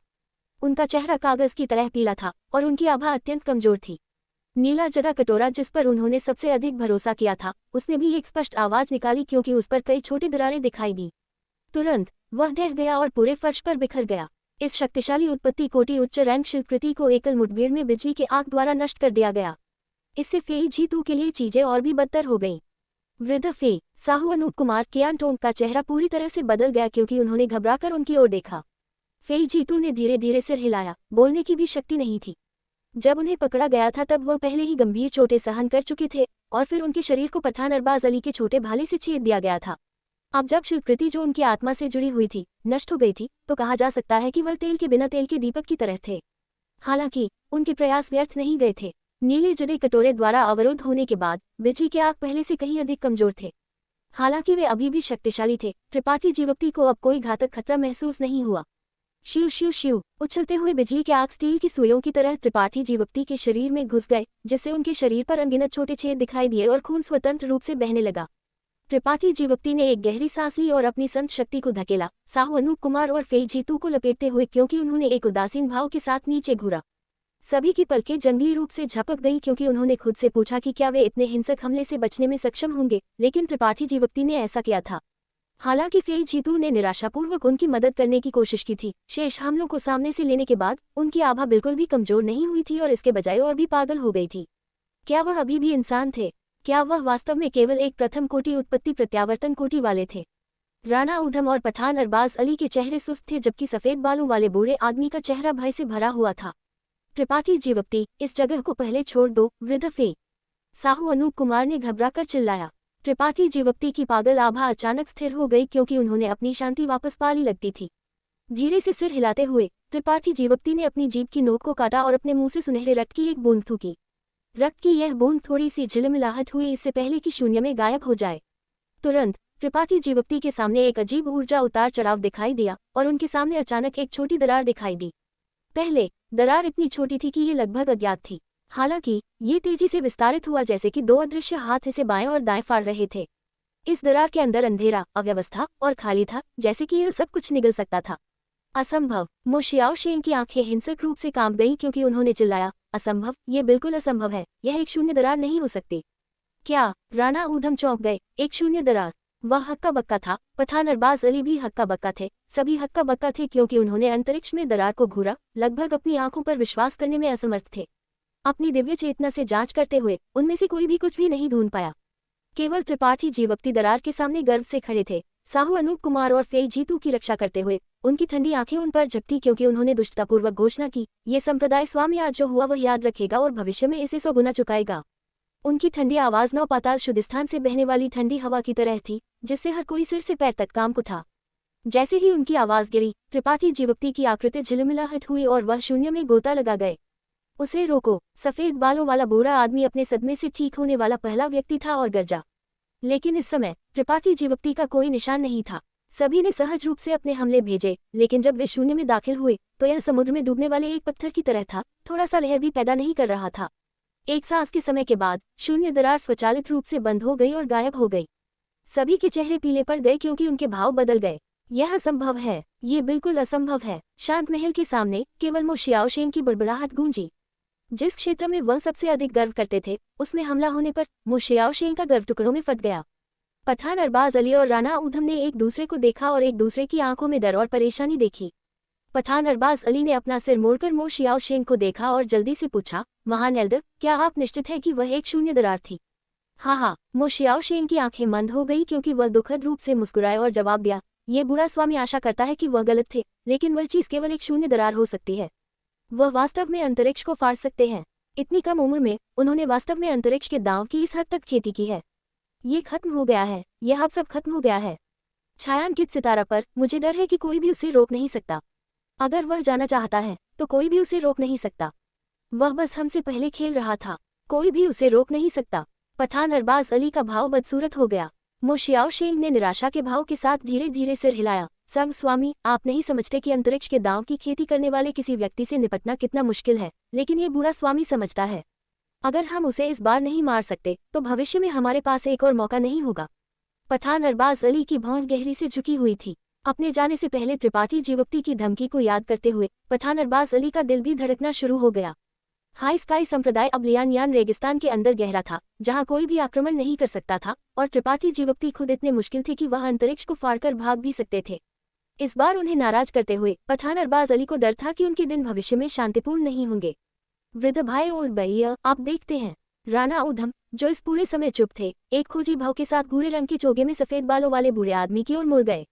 बूढ़े आदमी की आभा भी इस पल काफी कमजोर थी, जैसे कि उन्होंने उस मनका जैसी शिल्पकृति का उपयोग करने के लिए एक बड़ी कीमत चुकाई थी। ठंड से सांस लेते हुए उन्होंने कहा, यहाँ तक कि विनाश में एक मनका भी उसे रोक नहीं सका। यह मामला अब कुछ ऐसा नहीं है जिसे ये बूढ़ा स्वामी संभाल सके। ये बूढ़ा स्वामी पहाड़ पर वापस जाएगा और संप्रदाय स्वामी को रिपोर्ट करेगा और इस मामले को उन्हें तय करने के लिए छोड़ देगा। विदा। ये कहने के बाद त्रिपाठी जीवप्ती ने अपनी स्टार शटल को बुलाया और उड़ गए, इसकी परवाह नहीं की कि दूसरे क्या सोचते हैं। राणा ऊधम इस बूढ़े आदमी को रोकने के लिए कुछ भी कहने में भी कामयाब नहीं हो पाए और केवल उस दिशा में परेशानी में घूर सकते थे जहां वह गायब हो गए थे, इससे पहले कि कड़वाहट से श्राप दें। इस बार उन्होंने और पठान अरबाज अली ने त्रिपाठी जीवप्ती को नाराज करने का कारण कोई और नहीं, तारामंडल सम्राट पर्वत के आदेशों के कारण था। इस कारण से उन्होंने भारी नुकसान सहन किया था, लेकिन राणा ऊधम को उम्मीद नहीं थी कि इस समय दूसरी पार्टी सभी संबंधों को काट देगी। यह क्या था? नदी पार करने के बाद पुल जलाना या खरगोशों के अपने उपयोगिता से अधिक होने के बाद कुत्ते को पकाना। उन्हें कोई लाभ नहीं मिला। उन्होंने एक मुश्किल दुश्मन को भी उकसाया, जिससे राणा ऊधम को खून खांसना पड़ा। हालांकि जब उन्होंने पठान अरबाज अली के बारे में सोचा तो उनका मनोदशा बहुत सुधर गया। हालांकि मेघ ज्योति संप्रदाय को भी इस बार नुकसान हुआ था। कम से कम राणा तान्या शर्मा, फेंग तियानजोंग ठीक थे, स्वर्ग युद्ध संघ के विपरीत, जिनके युवा संघ स्वामी राणा चरण फेंग यहाँ दुखद रूप से मर गए थे। भाई पठान, चून की चीजें इस बिंदु पर पहुंच गई हैं, ये राणा भी अपनी छुट्टी लेगा। राणा ऊधम ने हल्के से खांसा। क्या भाई राणा बस इसी तरह जाना चाहते हैं? पठान अरबाज अली ने अपनी आंखें उठाई और उन्हें उदासीनता से घूरा।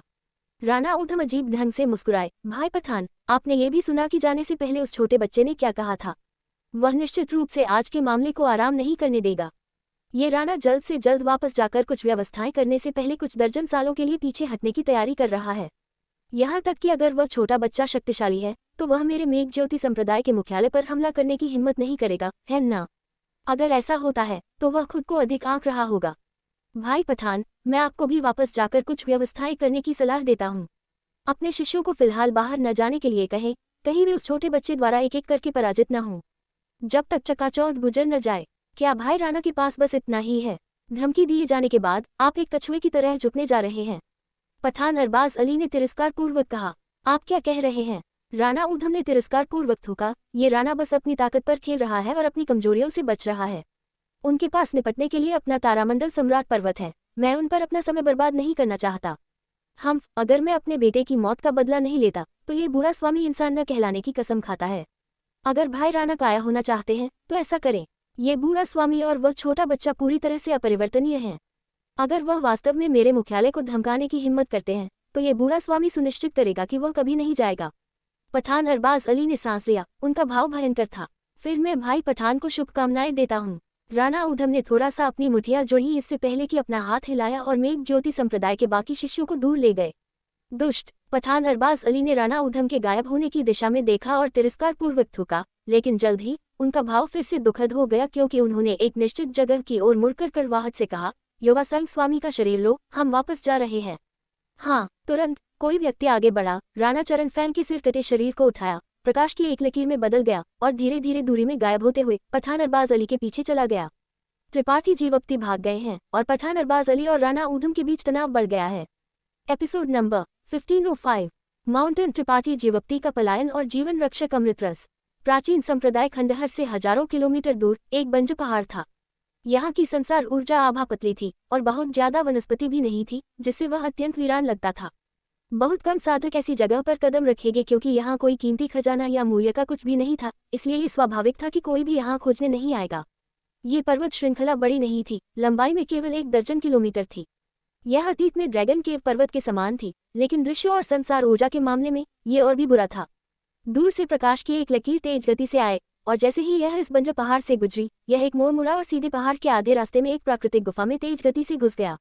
जब प्रकाश गायब हो गया तो 3 आकृतियां दिखाई दी। उनमें से प्रत्येक अत्यंत परेशान लग रहा था, खून से सराबोर, जैसे कि उन्होंने अभी एक अत्यंत मुश्किल लड़ाई का अनुभव किया था और बाल बाल मौत से बचे थे। ये 3 स्वाभाविक रूप से त्रिपाठी जीवप्ती, साहू अनूप कुमार और फेई जीतू थे। हजारों किलोमीटर की दूरी पर्याप्त सुरक्षित होनी चाहिए। ऐसा नहीं था कि त्रिपाठी जीवप्ती और आगे नहीं भागना चाहते थे, लेकिन फेई जीतू की वर्तमान स्थिति आशावादी नहीं थी, इसलिए उन्होंने और देरी करने की हिम्मत नहीं की। इस बंजर पहाड़ ने उन्हें आराम करने के लिए एक जगह प्रदान की। गुफा में तेज गति से घुसने के बाद त्रिपाठी जीवप्ती ने तुरंत फेई जीतू को नीचे रख दिया और उन्हें गुफा की दीवार के खिलाफ झुकने दिया। हाथ बाहर निकालते हुए उन्होंने अपनी उंगलियों को फेई जीतू की कलाई पर रखा और उनकी चोटों की जांच करने के लिए अपनी संत शक्ति जारी की। अब उनमें से तीनों में फेई जीतू की चोटें सबसे गंभीर थी। उनकी आभा अत्यंत अव्यवस्थित थी, जैसे कि वह एक तेल का दीपक हो जिसका तेल खत्म हो गया हो। थोड़ी देर बाद त्रिपाठी जीवप्ती की भौं झुक गई, उनका चेहरा उदासीन था। त्रिपाठी जीवप्ती, वृद्ध फेई साहू अनूप कुमार कियानटोंग एक गर्म कढ़ाई पर चींटी की तरह चिंतित थे, अपनी चोटों की परवाह नहीं करते हुए, क्योंकि उन्होंने त्रिपाठी जीवप्ती से घबराकर पूछा, उनकी स्थिति अच्छी नहीं है? त्रिपाठी जीवप्ती ने गहरी आवाज में जवाब दिया, फिर तुरंत फेई जीतू की ओर देखा और पूछा, शहर स्वामी फेई, आपने ऐसी हानि पहुंचाने के लिए किस गुप्त तकनीक का उपयोग किया? हाँ, फेई जीतू दुखद रूप से हंसे, उनका चेहरा कागज की तरह पीला था, धीरे धीरे सिर हिलाते हुए, यह एक गुप्त तकनीक नहीं है। इस बूढ़े स्वामी ने कभी भी ऐसी स्वर्ग विरोधी गुप्त तकनीक की खेती नहीं की है। अगर यह गुप्त तकनीक नहीं है तो क्या यह हो सकता है कि? साहू अनूप कुमार का भाव बदल गया, जैसे कि उन्होंने कुछ सोचा था। ये सही है, जब मुझे पकड़ा गया था तो इस बूढ़े आदमी ने इस तथ्य का फायदा उठाया कि वे ध्यान नहीं दे रहे थे और विस्फोटक जीवन शक्ति गोली, एक्सप्लोसिव युआन पिल, को अपनी जीभ की नोक के नीचे रख दिया। विस्फोटक जीवन शक्ति गोली। त्रिपाठी जीवप्ती का चेहरा भी बदल गया। एक रसायन विज्ञानी के रूप में उन्होंने स्वाभाविक रूप से इस आध्यात्मिक गोली के बारे में सुना था। यह महान परिणामों के साथ एक तरह की औषधीय गोली थी। हालांकि इसे लेने के बाद यह अस्थायी रूप से साधक की शक्ति को एक बड़े अंतर से बढ़ा सकता था। एक बार जब औषधीय प्रभाव गुजर जाता तो यह अनिवार्य रूप से साधक को अकल्पनीय नुकसान पहुंचाता। जो यह अतिसंक्रमित करता था वह साधक का जीवन बल था। बहुत कम लोग इस तरह की आध्यात्मिक गोली को परिष्कृत करेंगे और बहुत कम लोग इसका उपभोग करेंगे। ऐसा इसलिए था क्योंकि इसका उपभोग करने के लिए किसी को मौत का सामना करने और अस्तित्व के लिए लड़ने का साहस होना चाहिए। यह कोई आश्चर्य की बात नहीं थी कि फेई जीतू अपने ऊपर लगाए गए प्रतिबंधों को तुरंत तोड़ने और अपनी शक्ति को ठीक करने में सक्षम थे। ये पता चला कि उन्होंने इस गोली को पहले ही अपने मुंह में ले लिया था। त्रिपाठी जीवप्ती समझ गए। जब वे बात कर रहे थे, विस्फोटक जीवन शक्ति गोली का औषधीय प्रभाव पूरी तरह से गायब हो गया लगता था और दुष्प्रभाव जल्द ही पीछे हो गए। फेई जीतू के बाल नग्न आंख को दिखाई देने वाली गति से सफेद हो गए और यहाँ तक कि उनकी त्वचा भी झुर्रीदार और सूखी होने लगी। उनके चेहरे पर कई गहरी झुर्रियां दिखाई दी। बहते समय के महान सम्राट ने एक पल में सैकड़ों साल गुजार दिए लगते थे। फेई जीतू मूल रूप से 40 के दशक में दिखते थे अपने जीवन के प्रमुख में, लेकिन इस पल वह एक बूढ़े आदमी बन गए थे, एक जो लगता था कि उनका एक पैर कब्र में था। यहाँ तक कि उनका खेती का क्षेत्र भी धीरे धीरे फिसल रहा था। तृतीय कोटि उत्पत्ति प्रत्यावर्तन कोटि से द्वितीय कोटि तक, फिर प्रथम कोटि तक, लगभग इस क्षेत्र से बाहर निकल रहा था। वृद्ध फेई साहू अनूप कुमार ने विलाप किया। वह और फेई जीतू सैकड़ों सालों से दोस्त रहे थे, इसलिए स्वाभाविक रूप से वह किसी से भी बेहतर जानते थे कि विस्फोटक जीवन शक्ति गोली कहाँ से आई थी। जब वे दोनों युवा थे तो वे जीवन के अनुभव के लिए एक साथ बाहर गए थे। उस समय उन्हें एक विस्फोटक जीवन शक्ति गोली मिली थी। साहू अनूप कुमार ने इसकी आलोचना की थी, लेकिन फेई जीतू ने इसे रखा था। साहू अनूप कुमार ने कभी उम्मीद नहीं की थी कि 200-300 साल बाद फेई जीतू अभी भी इसका उपयोग करेंगे। एक पल के लिए साहू अनूप कुमार ने दिल का दर्द और अपराध बोध दोनों महसूस किया। अगर उन्होंने उस समय विस्फोटक जीवन शक्ति गोली को रखा होता तो आज वह प्रतिक्रिया से पीड़ित होते। उन्हें अपने पुराने दोस्त के जीवन को फीका पड़ते हुए असहाय रूप से नहीं देखना पड़ता। फेई जीतू पहले से ही गंभीर रूप से घायल थे और अब जब विस्फोटक जीवन शक्ति गोली के छिपे हुए खतरे भड़क उठे थे, साथ ही नीले जड़े कटोरे के विनाश के प्रभाव के साथ उनके पास जीने के लिए ज्यादा समय नहीं था। वृद्ध साहू, आप ऐसे क्यों दिखते हैं जैसे आपके माता पिता मर गए हैं? फेई जीतू मुस्कुराए। मैं अपनी स्थिति से अच्छी तरह से वाकिफ हूँ। इस बार आप और मैं दोनों लापरवाह थे और त्रिपाठी जीवप्ती को फंसाया, लेकिन कम से कम मैंने एक बड़ी गलती नहीं की। मेरे पुराने जीवन का कुछ मूल्य होना माना जा सकता है। वृद्ध साहू, सुनो, स्वर्ग युद्ध संघ और मेघ ज्योति संप्रदाय ने वास्तव में इस बार आप और मेरे खिलाफ कार्य करने की हिम्मत की, इसलिए उनके पीछे कुछ समर्थन होना चाहिए। समर्थन? आपका मतलब? साहू अनूप कुमार ने भौहें सक्रिय की। ये सिर्फ मेरा अपना अंदाजा है, लेकिन ये सच है या नहीं मैं निश्चित नहीं हो सकता। बदला लेने की जल्दी में मत हो। मेरा छाया चंद्रमा हॉल उनसे तुलना नहीं कर सकता। अगर इस कारण से हमारा वास्तव में उनसे टकराव होता है तो पीड़ित हमेशा हम ही होंगे। बदला लेने का मामला मुझ पर छोड़ दो। शहर स्वामी फेई, कृपया अधीर न हो। त्रिपाठी जीवप्ती ने आराम दिया। हाँ, त्रिपाठी जीवप्ती, आप बहुत दयालु हैं। चूंकि ऐसा है तो ये बूढ़ा स्वामी अब इस भगवान को परेशान नहीं करेगा। फेई जीतू ने धीरे से सिर हिलाया और तुरंत चुप हो गए। साहू अनूप कुमार की आंखें लाल थीं और उनकी आंखों के कोनों में आंसू थे। आप दोनों ऐसे क्यों दिखते हैं जैसे आप हमेशा के लिए अलग होने वाले हैं? त्रिपाठी जीवप्ती ने उनके भावों को देखा और खुद को हंसने से नहीं रोक सके। हालांकि शहर स्वामी फेई की चोटें गंभीर हैं, इसका मतलब यह नहीं है कि वह मर जाएंगे। ये सुनकर साहू अनूप कुमार की आंखों में चमक आ गई। फेई जीतू ने भी आश्चर्य के साथ त्रिपाठी जीवप्ती की ओर देखा। जैसा कि उन्होंने कहा, वह अपनी स्थिति को बहुत अच्छी तरह से जानते थे। अगर यह सिर्फ एक सरल चोट थी तो यह एक बड़ी समस्या नहीं होगी। सबसे बुरा होगा वह वापस जाकर कुछ सालों तक ठीक हो सकते थे। लेकिन विस्फोटक जीवन शक्ति गोली लेने के बाद यह अलग था। उनका जीवन बल दबा हुआ था और उनकी चोटों को खराब होने से रोकने का कोई तरीका नहीं था। अगर इसमें 3 से 5 दिनों तक देरी हुई और अगर यह कुछ घंटों के लिए तेज था तो वह निश्चित रूप से मर जाएंगे। त्रिपाठी जीवप्ती, इस समय इस बूढ़े स्वामी के साथ मजाक न करें। अगर आपके पास वास्तव में वृद्ध फेई को नरक के दरवाजे से वापस खींचने का कोई तरीका है तो जल्दी से करें। ये बूढ़ा स्वामी अपने बाकी जीवन के लिए आपका आभारी होगा। साहू अनूप कुमार ने घबरा कर कहा, एक डूबने वाले आदमी की तरह जिसने एक जीवन रक्षक पुआल पकड़ लिया था। फेई जीतू ने भी एक आशावादी भाव के साथ त्रिपाठी जीवप्ती की ओर देखा। कौन मरना चाहता है अगर वे जी सकते हैं? लेकिन इस स्थिति में क्या त्रिपाठी जीवप्ती के पास वास्तव में उन्हें बचाने का कोई तरीका था, या क्या वह बस उन्हें आराम दे रहे थे? ये कनिष्ठ स्वाभाविक रूप से दोनों वरिष्ठों के साथ मजाक करने की हिम्मत नहीं करेगा। त्रिपाठी जीवप्ती ने गंभीरता से सिर हिलाया, इससे पहले कि अपनी कलाई झटकी और अपनी अंतरिक्ष अंगूठी से एक जड़े बोतल बाहर निकाली। बोतल खोलते हुए एक सुगंधित खुशबू तुरंत हवा को भर गई। जैसे ही खुशबू उनकी नाक में दाखिल हुई, फेई जीतू का मूल रूप से पीला चेहरा अचानक थोड़ा सा गुलाबी हो गया और यहाँ तक कि उनकी उदास आत्मा में थोड़ा सा सुधार हुआ। यह क्या है? साहू अनूप कुमार भी एक जानकार व्यक्ति थे और एक नज़र में बता सकते थे कि इस जड़े बोतल की सामग्री कोई छोटी बात नहीं थी, लेकिन वह नहीं जानते थे कि यह क्या थी। इसके रंग को देखते हुए ये शुद्ध सफेद और त्रुटिहीन था, दूध की तरह। 3 महान दिव्य जल दोनों वरिष्ठों के लिए परिचित होने चाहिए। त्रिपाठी जीवती हल्के से मुस्कुराए। क्या 3 महान दिव्य जल? साहू अनूप कुमार और फेई जीतू दोनों चौंक गए। हाँ, इस बोतल में उनमें से एक है, जीवन पुनर्जीवित जड़े क्रीम, लाइफ रिविटलाइजिंग जेड क्रीम। जैसे ही त्रिपाठी जीवती बोले, उन्होंने अपनी कलाई झटकी और सफेद जीवन पुनर्जीवित जड़े क्रीम की एक बूंद तुरंत बोतल से बाहर उड़ गई, अपनी संत शक्ति में लिपटी हुई और फेई जीतू की ओर तैरने लगी। ये वास्तव में जीवन पुनर्जीवित जड़े क्रीम है। साहू अनूप कुमार उत्सुक थे। अगर यह वास्तव में 3 महान दिव्य जल में से एक था, तो वृद्ध फेई जरूरी नहीं मरेंगे। उनकी वर्तमान स्थिति का मुख्य कारण ये था कि उन्होंने अपने जीवन बल को अतिसंक्रमित कर दिया था। यही कारण था कि वह अपनी चोटों को खराब होने से रोकने में असमर्थ थे। अगर वह अपने अतिसंक्रमित जीवन बल को फिर से भर सकते थे, तो अपनी वर्तमान खेती के साथ अपनी चोटों को दबाना उनके लिए एक समस्या नहीं होगी। जीवन पुनर्जीवित जड़े क्रीम को 3 महान दिव्य जल में से एक के रूप में जाना जाता था, और इसका सबसे बड़ा कार्य जीवन शक्ति और जीवन बल को फिर से भरना था। इसे बीमारी के लिए सही दवा कहा जा सकता है। साहू अनूप कुमार और अधिक उत्साहित नहीं हो सकते थे। शहर स्वामी फेई, कृपया इसे स्वीकार करें, त्रिपाठी जीवती ने गहरी आवाज में कहा। फेई जीतू का चेहरा उत्साह से झटका, लेकिन उन्होंने अपना मुंह खोलने और जीवन पुनर्जीवित जड़े क्रीम की अंगूठे के नाखून के आकार की बूंद निगलने में संकोच नहीं किया। जैसे ही यह उनके मुंह में दाखिल हुआ, उनके मुंह से पेट तक गर्मी की एक धारा बह गई और एक जोरदार जीवन शक्ति अचानक उनके पूरे शरीर में फैल गई। फेई जीतू खुद को ताज़ा महसूस करने से नहीं रोक सके। कुछ भी नहीं कहते हुए उन्होंने अपनी आंखें बंद कर लीं और औषधीय प्रभावों को परिष्कृत करने के लिए अपनी संत शक्ति का संचलन किया।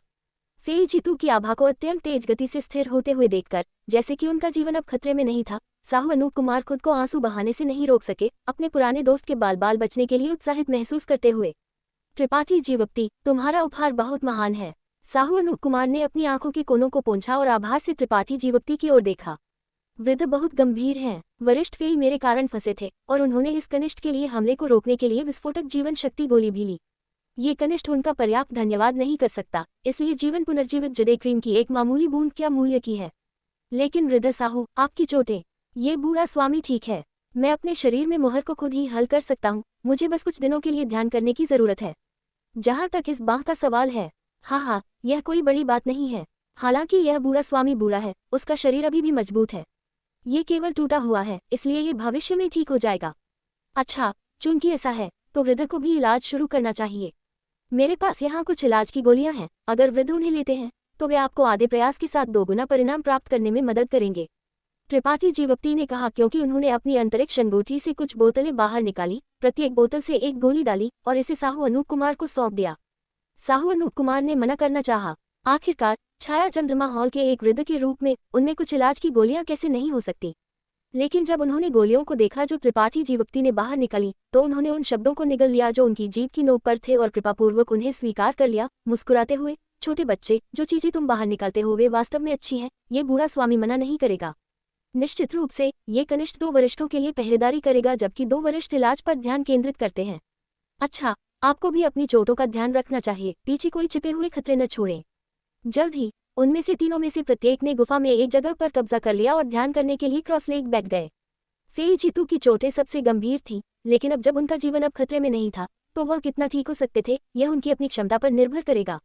साहू अनूप कुमार की चोटें एक बड़ी समस्या नहीं थी, इसलिए त्रिपाठी जीवती की तो और भी नहीं थी। अपने सुनहरे रक्त के साथ त्रिपाठी जीवती की बहाली की क्षमता दूसरों की तुलना में कई गुना अधिक थी, और उनका भौतिक शरीर अत्यंत कठिन था, इसलिए यहाँ तक कि अगर उन्हें उस समय उन बिजली के आग से मारा गया था, तो उन्हें वास्तव में ज्यादा नुकसान नहीं हुआ था। अब उन्हें केवल खुद को थोड़ा सा बहाल करने की जरूरत थी। त्रिपाठी जीवती और उनके 2 वरिष्ठ गुफा में ठीक हो रहे हैं। एपिसोड नंबर 1506, रॉकेट आसमानी मीनार की ओर वापसी और सम्राट कलाकृति का रहस्य। आधा महीने बाद गुफा से प्रकाश की 3 लकीरें उड़ी और जल्दी से क्षितिज में गायब हो गईं। इतनी लंबी अवधि के आराम के बाद साहू अनूप कुमार क्यांटोंग मूल रूप से ठीक हो गए थे और त्रिपाठी जीवती यांगकाई भी ठीक हो गए थे। केवल फेई जीतू ही बचे थे। हालांकि त्रिपाठी जीवती द्वारा उनके जीवन को नरक के दरवाजे से वापस खींच लिया गया था, विस्फोटक जीवन शक्ति गोली के दुष्प्रभाव बहुत ज्यादा थे और वह अभी पूरी तरह से ठीक नहीं हुए थे। उनके बाल अभी भी बर्फ की तरह सफेद थे, लेकिन उनका रंग गुलाबी था और वह वैसे नहीं दिखते थे जैसे उनका एक पैर कब्र में हो। जहां तक उनकी खेती का सवाल है, यह अंततः द्वितीय कोटि उत्पत्ति प्रत्यावर्तन कोटि में बहाल हो गई। उनकी बाकी की बहाली कुछ ऐसा नहीं था जिससे वह कम समय में ठीक हो सकते थे। फेई जीतू के लिए तृतीय कोटि उत्पत्ति प्रत्यावर्तन कोटि में फिर से टूटने की कोई आशा होने में कम से कम 10 या 20 साल लगेंगे। ये परिणाम निश्चित रूप से निराशाजनक था, लेकिन यह अभी भी स्वीकार्य था। हालांकि इस तरह की खेती में वृद्धि केवल एक बहाली थी, न कि एक वास्तविक सफलता। फेई जीतू को किसी भी बाधा का सामना नहीं करना पड़ेगा, उन्हें बस समय की जरूरत थी। पर्याप्त समय दिया जाए तो वह निश्चित रूप से अपने शिखर पर ठीक हो जाएंगे। अब जब उनमें से तीनों ठीक हो गए थे तो वे सभी प्रवाह वाला रेगिस्तान लियुयान सैनफील्ड की ओर दौड़ पड़े। स्वर्ग युद्ध संघ और मेघ ज्योति संप्रदाय इस बार त्रिपाठी जीवक्ति से निपटने के लिए बहुत मेहनत कर चुके थे और त्रिपाठी जीवक्ति ने उन्हें पूरी कहानी पहले ही बता दी थी। ये जानने के बाद कि तारामंडल सम्राट पर्वत इस मामले में शामिल था, चाहे वह साहू अनूप कुमार हो या फेई जीतू, उनमें से दोनों को गहरी अशांति महसूस हुई। उनमें से किसी ने भी छाया चंद्रमा हॉल में वापस जाने की हिम्मत नहीं की, इस डर से कि उन्हें फिर से त्रिपाठी जीवक्ति को धमकाने के लिए इस्तेमाल किया जाएगा। किसी भी मामले में छाया चंद्रमा हॉल में केवल उनमें से दो की त्रिपाठी जीवक्ति के साथ कुछ दोस्ती थी, इसलिए जब तक वे दोनों मौजूद नहीं थे, तारामंडल सम्राट पर्वत छाया चंद्रमा हॉल पर हमला नहीं करेगा। प्रवाह ज्वाला रेगिस्तान जाना सबसे अच्छा विकल्प था। वहां की रक्षा अभेद्य थी, इसलिए यहाँ तक कि अगर तारामंडल सम्राट पर्वत अपनी पूरी ताकत भेजता तो वे टूटने में सक्षम नहीं होंगे। जब त्रिपाठी जीवक्ति पहले यहाँ आए थे तो उन्होंने पूरे रास्ते उड़ान भरी थी, खेती की सामग्री खरीदने के लिए हर शहर में दाखिल होते थे जो उन्हें मिलता था। अब जब चीजें अलग थीं तो वह स्वाभाविक रूप से सड़क पर समय बर्बाद नहीं करना चाहते थे। टेलीपोर्टेशन की एक श्रृंखला के बाद तीनों को प्रवाह वाला रेगिस्तान की परिधि में पहुंचने में 10 दिनों से कम समय लगा। इन 10 दिनों के दौरान उनमें से तीनों ने स्थिति के बारे में भी पूछताछ की थी, लेकिन दुर्भाग्य से उन्हें कुछ भी हासिल नहीं हुआ था। छायांकित सितारा पर कोई नहीं जानता था कि उस दिन गिरे सम्राट पर्वत में क्या हुआ था। हालांकि यह खबर कि स्वर्ग युद्ध संघ का मुख्यालय अचानक भारी सुरक्षित हो गया था और किसी को भी अंदर या बाहर जाने की अनुमति नहीं थी, दूर दूर तक फैल गई थी। दुनिया नहीं जानती थी कि ये दो दिग्गज अचानक ऐसी प्रतिक्रिया क्यों करेंगे, केवल त्रिपाठी जीवक्ति और अन्य दो जानते थे। वे वास्तव में डरते थे कि वह बदला लेंगे, इसलिए उन्होंने पहले ही तैयारी शुरू कर दी थी। लेकिन क्या यह उसे रोकने के लिए पर्याप्त था? त्रिपाठी जीवक्ति खुद को ताना मारने से नहीं रोक सके। वह बहुत ज्यादा परेशानी पैदा नहीं करना चाहते थे क्योंकि मेघ ज्योति संप्रदाय और स्वर्ग युद्ध संघ के बीच ज्यादा नफरत नहीं थी, लेकिन इस बार उन्होंने उस पर हमला करने की पहल की थी, इसलिए स्वाभाविक रूप से त्रिपाठी जीवक्ति उन्हें जाने नहीं देंगे। एक लंबी यात्रा के लिए छायांकित सितारा छोड़ने से पहले ऐसा लगता था कि उन्हें पहले इस समस्या से निपटना होगा, अन्यथा त्रिपाठी जीवक्ति शांति से छोड़ने में सक्षम नहीं होंगे। आखिरकार ये यात्रा कुछ ऐसा नहीं थी जिसे कम समय में पूरा किया जा सकता था, और एक बार जब वह बहुत लंबे समय तक चले गए तो कौन जानता था कि क्या होगा। प्रवाह ज्वाला रेगिस्तान के बाहर उस महल के सामने जहां अंतरिक्ष श्रृंखला स्थित थी, त्रिपाठी जीवक्ति ने एक उदासीन भाव पहना था। हालांकि यह मदद नहीं कर सका क्योंकि यह महल जहां अंतरिक्ष श्रृंखला स्थित थी जमीन पर ढेर कर दिया गया था और अब इसका उपयोग नहीं किया जा सकता था। जमीन पर खून के कई धब्बे थे, इसलिए ये स्पष्ट था कि यहाँ एक लड़ाई हुई थी। इस जगह की रक्षा करने वाले हाई स्काई संप्रदाय के शिष्य आमतौर पर कमजोर थे, इसलिए ये बताना असंभव था कि वे मर गए थे या जीवित थे। अंतरिक्ष श्रृंखला के माध्यम से सीधे हाई स्काई संप्रदाय में दाखिल होने में असमर्थ त्रिपाठी जीवक्ति केवल अपनी संचार शिल्पकृति बाहर निकाल सके और अंदर के लोगों के साथ बातचीत कर सके। हालांकि वह सुरक्षित रूप से दाखिल होने और बाहर निकलने के लिए तारामंडल सम्राट टोकन का भी उपयोग कर सकते थे। तारामंडल सम्राट टोकन द्वारा प्रदान की गई सुरक्षा एक समय में केवल एक व्यक्ति की रक्षा कर सकती थी। साहू अनूप कुमार और फेई जीतू लॉक क्षेत्र से सुरक्षित रूप से गुजरने में सक्षम नहीं होंगे।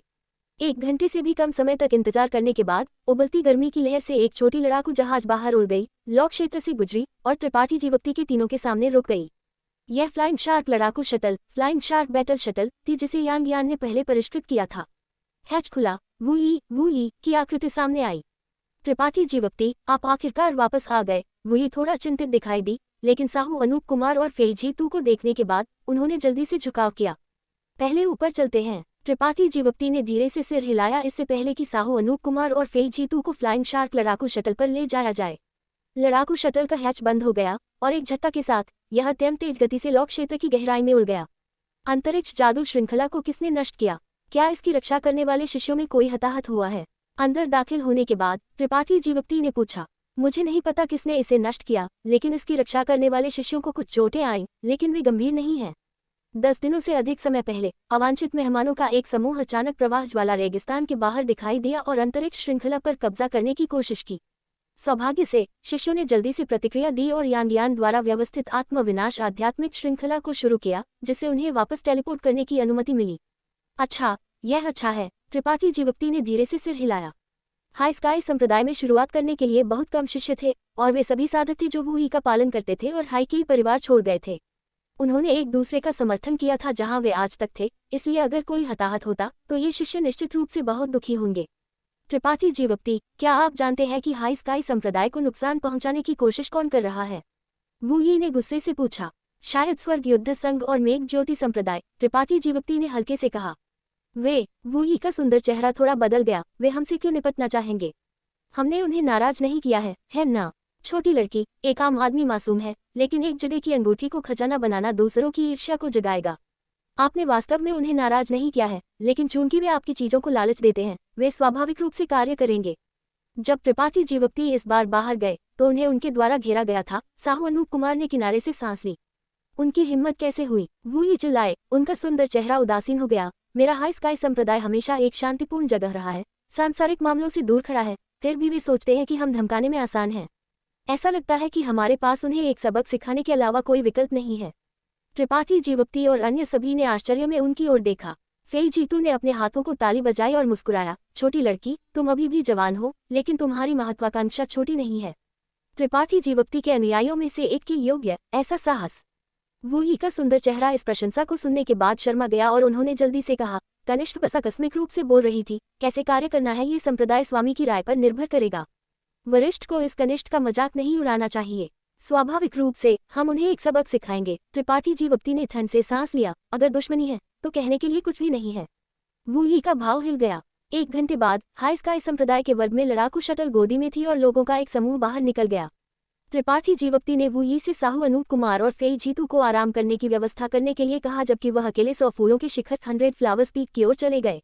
वह ये शी युन को ढूंढने जा रहे थे क्योंकि वह उनसे कुछ पूछना चाहते थे। 100 फूलों के शिखर के अंदर ये शी युन फूलों और पौधों की देखभाल कर रही थी। खेती के अपने वर्तमान स्तर पर उनके लिए खेती जारी रखना असंभव था। छायांकित सितारा के संसार सिद्धांतों का दमन उन्हें उत्पत्ति राजकोटि ओरिजिन किंग रील में टूटने से रोकता था, लेकिन वह पहले ही उत्पत्ति प्रत्यावर्तन कोटि की सीमा तक पहुंच चुकी थी, इसलिए कोई फर्क नहीं पड़ता कि उन्होंने कितनी मेहनत से खेती की, ये व्यर्थ होगा। इस तरह उन्होंने अपना अधिकांश समय अपने दिल को तेज करने के लिए मामूली चीजें करते हुए बिताया। उम्मीद थी कि एक दिन उन्हें उत्पत्ति राजकोटि में टूटने का एक और तरीका मिल सकता है। उनका स्वभाव हमेशा उदासीन रहा था। क्या संप्रदाय स्वामी वापस आ गए हैं? इससे पहले कि त्रिपाठी जीवक्ति चल सकते, ये शीयुन की आवाज उनके कानों तक पहुंची। स्पष्ट रूप से उन्हें ध्यान दिया था। हाँ, त्रिपाठी जीवक्ति ने धीरे से सिर हिलाया और सीधे उनकी ओर चले गए, जहां उन्होंने उन्हें एक पौधे की छंटनी और छटाई करते हुए देखा। क्या आपकी यात्रा सुचारू रूप से चली? बहुत अच्छा नहीं रहा। ओह, ये शीयुन ने अपना सिर मोड़ा। क्या हुआ? हमें स्थापित किया गया था। त्रिपाठी जीवक्ति का मुंह झटका क्योंकि उन्होंने संक्षेप में बताया कि गिरे सम्राट पर्वत में क्या हुआ था। आपका मतलब है कि तारामंडल सम्राट पर्वत इस घटना के पीछे था? ये शीयुन का सुंदर चेहरा ठंडा हो गया। हाँ, लेकिन इससे कोई फर्क नहीं पड़ता। दुश्मन कोई भी हो, अगर वे मुझे उकसाने की हिम्मत करते हैं तो मैं उन्हें आसानी से जाने नहीं दूंगा। संप्रदाय स्वामी एक आदमी है, इसलिए स्वाभाविक रूप से वह आभार और द्वेष के बीच अंतर करते हैं। मैं इस बार यहाँ पूछने आया था कि क्या तारामंडल सम्राट पर्वत में मनका जैसी कोई शिवकृति है? यह अनगिनत टुकड़ों में विभाजित हो सकती है और इसमें बिजली का गुण होता है। क्या संप्रदाय स्वामी विनाश मेघ मनका एनहिलेशन थंडर बीट के बारे में बात कर रहे हैं? ये शीयुन ने थोड़ा सा भौहें सक्रिय की। क्या आप पर उस शिवकृति से हमला किया गया था? हाँ, मैं लगभग मर गया था। त्रिपाठी जीवक्ति को अभी भी कुछ बचा हुआ डर था। जब उन्होंने उस शिवकृति की शक्ति के बारे में सोचा तो वह थोड़ा घबराए बिना नहीं रह सके। उन्होंने पहले कभी इतनी शक्तिशाली शिवकृति नहीं देखी थी। क्या इसे विनाश मेघ मनका कहा जाता था? क्या ये उत्पत्ति राजकोटि की शिवकृति थी? यह उत्पत्ति राजकोटि की नहीं थी। त्रिपाठी जीवक्ति के आश्चर्य के लिए ये शीयुन ने धीरे से सिर हिलाया, अपने हाथ में कैंची नीचे रखी और सीधी खड़ी हो गई, जैसे कि वह अपनी यादों में डूबी हुई थी। थोड़ी देर बाद वह पत्थर के मंडप की ओर चली और कहा, संप्रदाय स्वामी, कृपया मेरे साथ आओ। त्रिपाठी जीवक्ति करीब से पीछा किया। पत्थर के मंडप के अंदर दोनों बैठ गए और ये शीयुन ने व्यक्तिगत रूप से एक कप चाय डाली और इसे त्रिपाठी जीवक्ति के सामने धकेल दिया। इससे पहले कि धीरे से अपने बालों को सहलाया और कहा, विनाश में एक मनका से भागने में सक्षम होना वास्तव में असाधारण है। ये रानी, लगता है कि मैंने आपको पहले कम आंका था। यह सिर्फ भाग्य था। वह विनाश में एक मनका इतना शक्तिशाली था। क्या ये उत्पत्ति राजकोटि की शिवकृति नहीं हो सकती थी? त्रिपाठी जीवक्ति ने एक घूंट चाय ली और उन्हें संदेह से देखा। ये तारामंडल सम्राट पर्वत की अभिभावक शिवकृति है, एक जो उत्पत्ति राजकोटि को पार कर चुकी है। ये एक सम्राट कलाकृति एम्परर आर्टिफैक्ट है। एक सम्राट कलाकृति। त्रिपाठी जीवक्ति ने अपनी भौं उठाए। महान सम्राटों की एक शिवकृति। हाँ, ये शीयुन ने धीरे से सिर हिलाया। असंभव। त्रिपाठी जीवक्ति सदमे में पीले पड़ गए। उन्होंने पहले भी सम्राट कलाकृतियां देखी थी। 3 तेजस्वी लौ छल्ले, 3 ब्लेजिंग फ्लेम रिंग्सर ऐसी ही एक सम्राट कलाकृति थी। दुर्भाग्य से यांगयान केवल 3 तेजस्वी लौ छल्लों में से एक को एकत्रित करने में कामयाब रही थी, जबकि शेष 2 अभी भी छायांकित सितारा पर फैले हुए थे। प्रवाह ज्वाला रेगिस्तान लिउयानसेन फील्ड हाई स्काई संप्रदाय की सबसे मजबूत रक्षा का गठन करते थे। विनाश में मन का एक सम्राट कलाकृति है, लेकिन तारामंडल सम्राट पर्वत से उनकी ताकत के साथ वे अपनी पूरी शक्ति प्रदर्शित करने में असमर्थ थे। यहाँ तक कि अगर मैंने व्यक्तिगत रूप से इसका उपयोग किया तो मैं केवल इसकी 10% शक्ति प्रदर्शित कर सका। क्या ये वास्तव में इतना भयानक है? त्रिपाठी जीवप्ती ने आश्चर्य का भाव पहना था। हाँ, एक सम्राट कलाकृति की शक्ति कुछ ऐसा नहीं है जिसकी आप या मैं कल्पना कर सकते हैं। इसके अलावा इतनी कम खेती के साथ एक सम्राट कलाकृति को मजबूरन उत्तेजित करने के लिए किसी को एक बड़ी कीमत चुकानी पड़ती है। उस व्यक्ति ने विनाश में एक मनका के साथ आप पर हमला करने के बाद क्या उनकी आभा बहुत कमजोर थी? वास्तव में यह सही है। अगर वह विनाश में एक मनका की शक्ति को पूरी तरह से उत्तेजित कर सकते थे तो संप्रदाय स्वामी को छोड़ो, उत्पत्ति राजकोटि भी आसानी से मारा जा सकता था। त्रिपाठी जीवप्ती ने आश्चर्य का भाव पहना था। इस बार अगर यह फी जीतू के लिए महत्वपूर्ण क्षण में उनके लिए हमले को रोकने के लिए नीले जड़े कटोरे का उपयोग नहीं करते तो वह गंभीर रूप से घायल हो जाते। वह इस बार भागने में सक्षम हो सकते थे, लेकिन अगली बार क्या? त्रिपाठी जीवप्ती को पता चला है कि उन पर एक सम्राट कलाकृति से हमला किया गया था। डैगर सम्राट कलाकृति का विमोचन और पाषाण नेवला रहस्य। संप्रदाय स्वामी, वास्तव में आपको ज्यादा चिंता करने की जरूरत नहीं है। हालांकि सम्राट कलाकृतियों की शक्ति अथाह है, वे अपनी खेती से सीमित है, इसलिए एकल प्रहार के बाद वे शक्तिहीन हो जाएंगे। आपने व्यक्तिगत रूप से इसका अनुभव किया है, इसलिए आपको ये किसी से भी बेहतर समझना चाहिए। त्रिपाठी जीवप्ती यान काय के चेहरे पर डर का भाव देखकर ये शियुन ने उन्हें आराम देने के लिए बात की। ये सच है। त्रिपाठी जीवप्ती ने धीरे से सिर हिलाया। उनके दिल में डर बहुत कम हो गया क्योंकि वह अचानक आराम कर रहे थे। एक शिल्पकृति की शक्ति हमेशा उसके उपयोगकर्ता की ताकत से जुड़ी हुई थी, इसलिए कोई फर्क नहीं पड़ता कि कितनी उच्च श्रेणी की शिल्पकृति थी या वह कितनी शक्तिशाली थी। अगर उसके साधक की ताकत पर्याप्त नहीं थी तो वह अपनी पूरी शक्ति प्रदर्शित करने में सक्षम नहीं होगा। हरियाली ड्रैगन हड्डी तलवार विडेंट ड्रैगन बोन स्वॉर्ड ऐसा ही एक उदाहरण था। हालांकि त्रिपाठी जीवप्ती अब इसे अपनी बांह की तरह चला सकते थे, उन्हें अभी भी लगता था कि इसमें अभी भी बहुत क्षमता है जिसे खोदा जाना बाकी है। ये क्षमता ड्रैगन हड्डी तलवार में ही नहीं बल्कि उनमें निहित थी। उनकी अपनी ताकत ड्रैगन हड्डी तलवार की शक्ति को सीमित करती थी। हैंडशेक कार्रवाई की योजना। संप्रदाय स्वामी, अगर आप इस बार कार्रवाई करना चाहते हैं तो आप इस महल को भी अपने साथ ला सकते हैं। चूंकि तारामंडल सम्राट पर्वत पहले ही अपने मूल आदर्शों से विचलित हो गया है, ये महल स्वाभाविक रूप से हाथ पर हाथ धरकर नहीं बैठ सकता। इसके अलावा मैं एक पुराने दोस्त से भी मिलना और पुराने स्कोर को तय करना चाहूंगी। ओह, त्रिपाठी जीवप्ती ने अपनी भौं उठाए। उनका दिल जिज्ञासा से जल रहा था। वह वास्तव में जानना चाहते थे कि ये शियुन ने उन सभी वर्षों पहले तारामंडल सम्राट पर्वत क्यों छोड़ दिया था। आखिरकार वह इस विशाल काय की नेता थी, उनकी पहचान और स्थिति अत्यंत सम्मानित थी। अगर उन्हें ऐसा करने के लिए मजबूर नहीं किया गया होता तो उनके लिए जाना और 100 से अधिक वर्षों तक एकांत में रहना असंभव होता। हालांकि इस तरह की बात पूछना आसान नहीं था। अगर ये शियुन उन्हें बताना चाहती थी तो वह निश्चित रूप से सुनते, लेकिन अगर वह अनिच्छुक थी तो उन्हें मजबूर करने का कोई मतलब नहीं था। जो निश्चित था वह ये था कि ये शियुन का तारामंडल सम्राट पर्वत के साथ निश्चित रूप से किसी तरह का शिकायत था। एक पल के विचार के बाद त्रिपाठी जीवप्ती ने अपने संदेहों को आवाज नहीं दी और इसके बजाय गंभीरता से कहा, मेरी योजना इस प्रकार है। महान वृद्ध, कृपया ध्यान से सुने। अगर कुछ भी अनुचित है तो मुझे उम्मीद है कि महान वृद्ध मुझे कुछ संकेत दे सकते हैं। तो त्रिपाठी जीवप्ती ने अपनी योजना को विस्तार से समझाना शुरू कर दिया। 1 घंटे बाद त्रिपाठी जीवप्ती ने 100 फूलों के शिखर छोड़ दिया और पहले स्वर्गीय महल फर्स्ट हेवनली पैलेस में वापस आ गए। महल के अंदर त्रिपाठी जीवप्ती क्रॉस लेग बैठ गए, पंखात्मा तीर फेदर स्पिरिट एरो बाहर निकाला और इसे रिचार्ज करने के लिए अपनी संत शक्ति इसमें डाली। इस बार गिरे सम्राट पर्वत में त्रिपाठी जीवप्ती द्वारा प्राप्त शिल्पकृति वास्तव में काफी शक्तिशाली थी और हालांकि इसके उपयोग की संख्या की एक सीमा थी, फिर भी इसे मिटाया नहीं जा सकता था। एक द्वितीय कोटि उत्पत्ति प्रत्यावर्तन कोटि का साधक एकल प्रहार को रोकने में असमर्थ था और यहाँ तक कि कुझेन जैसे तृतीय कोटि उत्पत्ति प्रत्यावर्तन कोटि के स्वामी भी केवल चक्कर लगा सकते थे, सामने से मिलने की हिम्मत नहीं करते थे। गिरे सम्राट पर्वत के अंदर पंखात्मा तीर की ऊर्जा पूरी तरह से खत्म हो गई थी, इसलिए त्रिपाठी जीवप्ती को स्वाभाविक रूप से इसे रिचार्ज करने की जरूरत थी। 1 घंटे से भी कम समय में सब कुछ तैयार था। त्रिपाठी जीवप्ती ने इसे सावधानी से दूर रख दिया। जैसे ही वह इस ऑपरेशन के लिए कुछ तैयारी करने वाले थे, उनका भाव अचानक बदल गया। वह मुस्कुराए और जमीन पर एक निश्चित जगह पर घूरने लगे, चुपचाप इंतजार करते रहे। एक पल बाद जमीन से एक छोटा सिर बाहर निकल आया। इसमें तेज किनारे और मजबूत रेखाएं थीं, एक चट्टान की तरह। हालांकि सिर पर 2 आंखें अत्यंत उज्ज्वल और उत्साही थीं। पाषाण नेवला स्टोन मंगूस। इस बार त्रिपाठी जीवक्ति अपने साथ पाषाण नेवला नहीं लाए थे और इसके बजाय इसे संप्रदाय में छोड़ दिया था। सबसे पहले त्रिपाठी जीवक्ति ने इस यात्रा पर इतने सारे मोड़ और मोड़ होने की उम्मीद नहीं की थी, अन्यथा वह पाषाण नेवला को अपने साथ लाए होते। दूसरे, पाषाण नेवला का एक और कार्य था। पाषाण नेवला का कार्य एक और पाषाण नेवला के पत्थर भ्रूण की रक्षा करना था। पिछली बार सम्राट उद्यान एम्परर गार्डन छोड़ने के बाद त्रिपाठी जीवक्ति ने एक दूसरे पाषाण नेवला को जन्म देने की उम्मीद में रक्तसार पत्थर ब्लड एसेंस स्टोन को पत्थर भ्रूण के साथ मिला दिया था, इसलिए उन्होंने इसकी रक्षा करने का कार्य श्याओ श्याओ जियाओ जियाओ को सौंप दिया था। अब जब त्रिपाठी जीवक्ति संप्रदाय में वापस आ गए थे, श्याओ श्याओ ने कुछ महसूस किया और तुरंत पहले स्वर्गीय महल में आ गया। त्रिपाठी जीवक्ति नहीं जानते थे कि दूसरा पाषाण नेवला सफलतापूर्वक पैदा हुआ था या नहीं, इसलिए वह इसके लिए इंतजार कर रहे थे। हालांकि जब उन्होंने श्याओ श्याओ पाषाण नेवला को देखा तो वह खुद को भौहें सक्रिय करने और जल्दी से पूछने से नहीं रोक सके, क्या गलत है। उसकी मूल रूप से स्पष्ट और उज्ज्वल आंखें अब घबराहट से भरी हुई थीं। जैसे ही वह जमीन से बाहर निकला, वह तुरंत चारों ओर रेंग कर त्रिपाठी जीवक्ति के पास आया, फिर अपनी कमर झुकाई और त्रिपाठी जीवक्ति की पैंट पकड़ ली, कुछ अजीब शब्द कहते हुए, क्योंकि वह चिंता से त्रिपाठी जीवक्ति को बाहर खींच रहा था। क्या हो रहा है? पाषाण नेवला के स्वामी के रूप में त्रिपाठी जीवक्ति स्वाभाविक रूप से उसकी चिंता और अशांति महसूस कर सकते थे, लेकिन पाषाण नेवला भी कम समझ के साथ एक जीवित प्राणी था। त्रिपाठी जीवक्ति ने केवल जन्म के समय उसे एक बूंद सुनहरा रक्त दिया था, इसलिए वह स्पष्ट रूप से उसके विचारों को नहीं समझ सकते थे। तुम चाहते हो कि मैं तुम्हारे साथ जाऊं? त्रिपाठी जीवक्ति ने फिर से पूछा। पाषाण नेवला ने जोर से सिर हिलाया।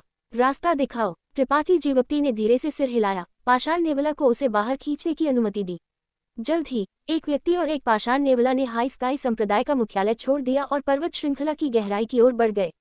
हाई स्काई संप्रदाय का मुख्यालय अब प्राचीन सर्वोच्च गूढ़ संप्रदाय सुप्रीम प्रोफाउंड सेक्ट की साइट पर स्थित था।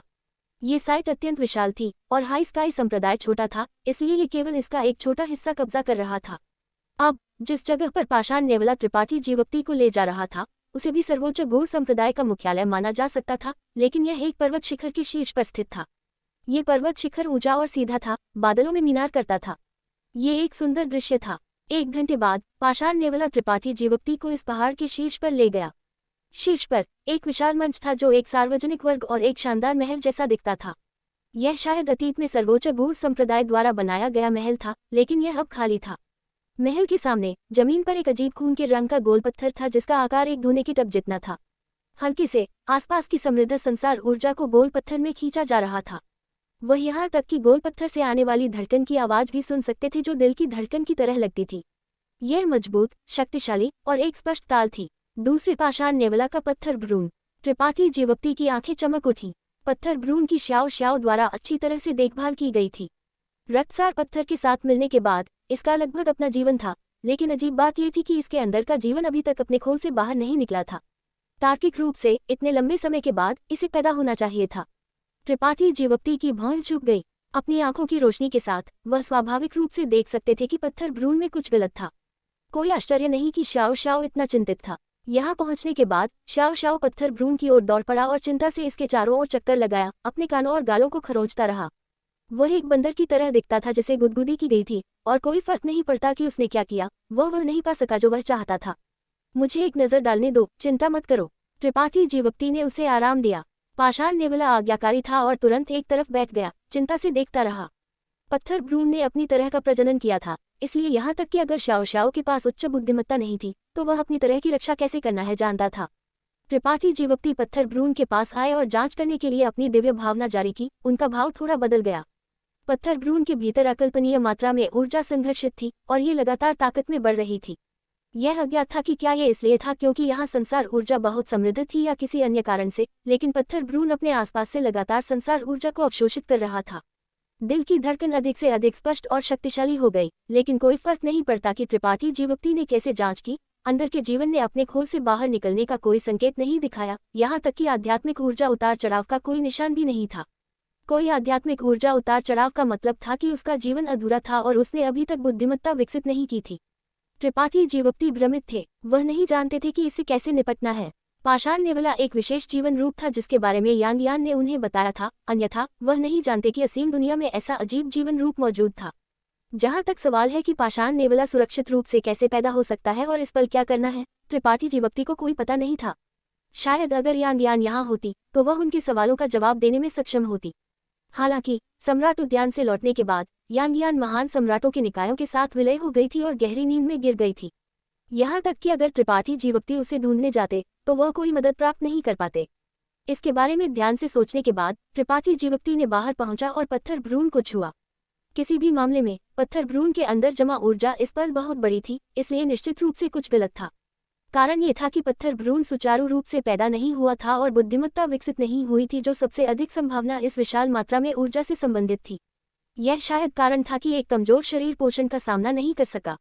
त्रिपाठी जीवक्ति ऊर्जा को पत्थर भ्रूण से बाहर निकालने का मार्गदर्शन करना चाहते थे ताकि इससे नाजुक पत्थर भ्रूण को कोई नुकसान न हो। लेकिन जैसे ही उनका हाथ पत्थर भ्रूण को छुआ, इस पर अचानक एक रहस्यमय और जटिल पैटर्न दिखाई दिया।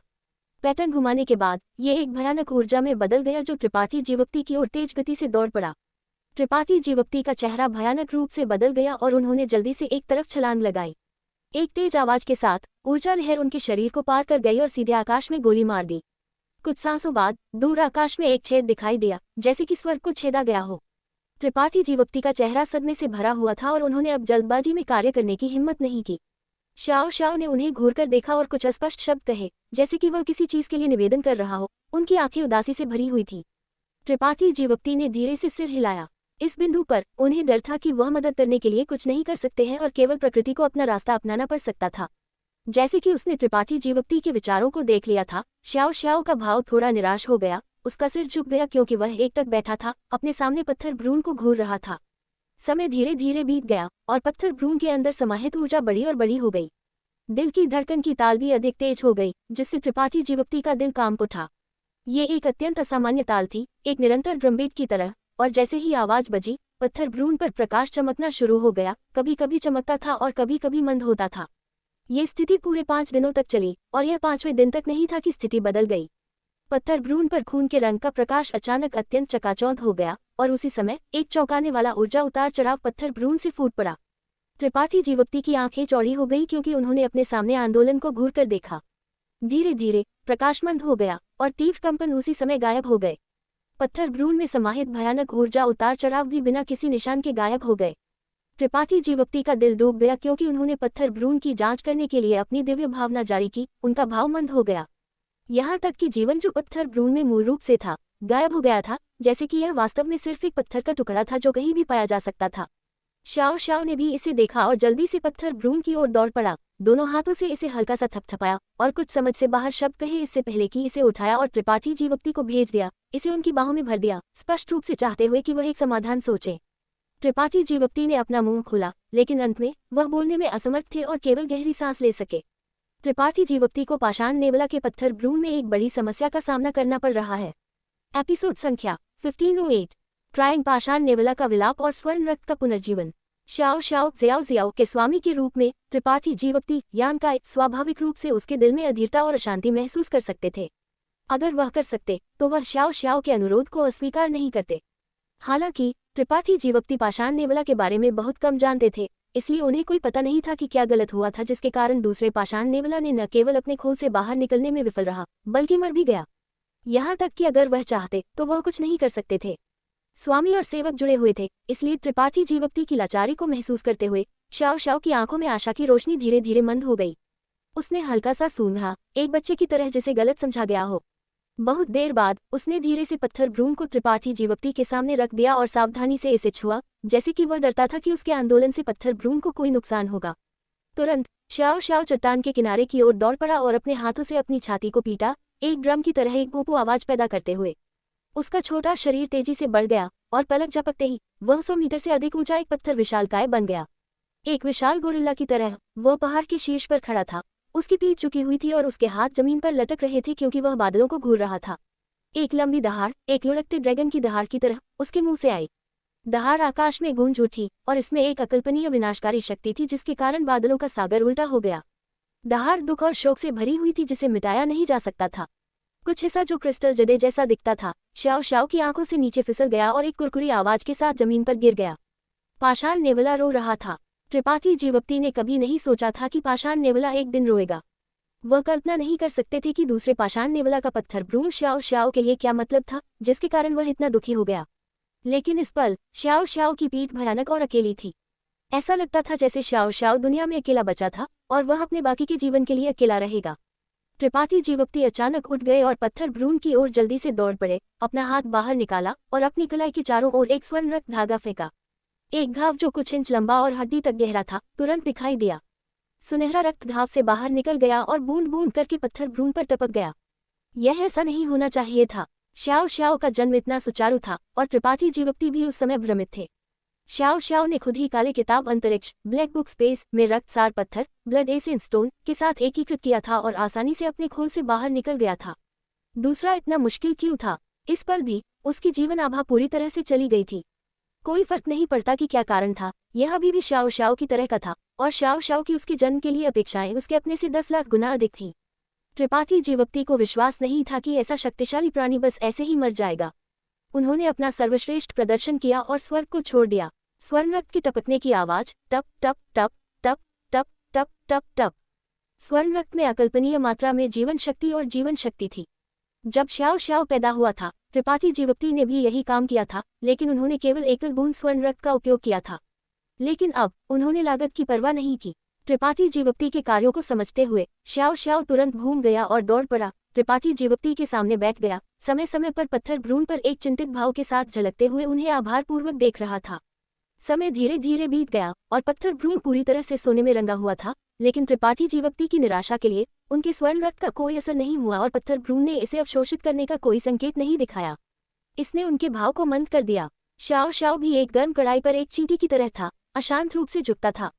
अचानक एक बहुत कमजोर उतार चढ़ाव पत्थर भ्रूण से फैल गया।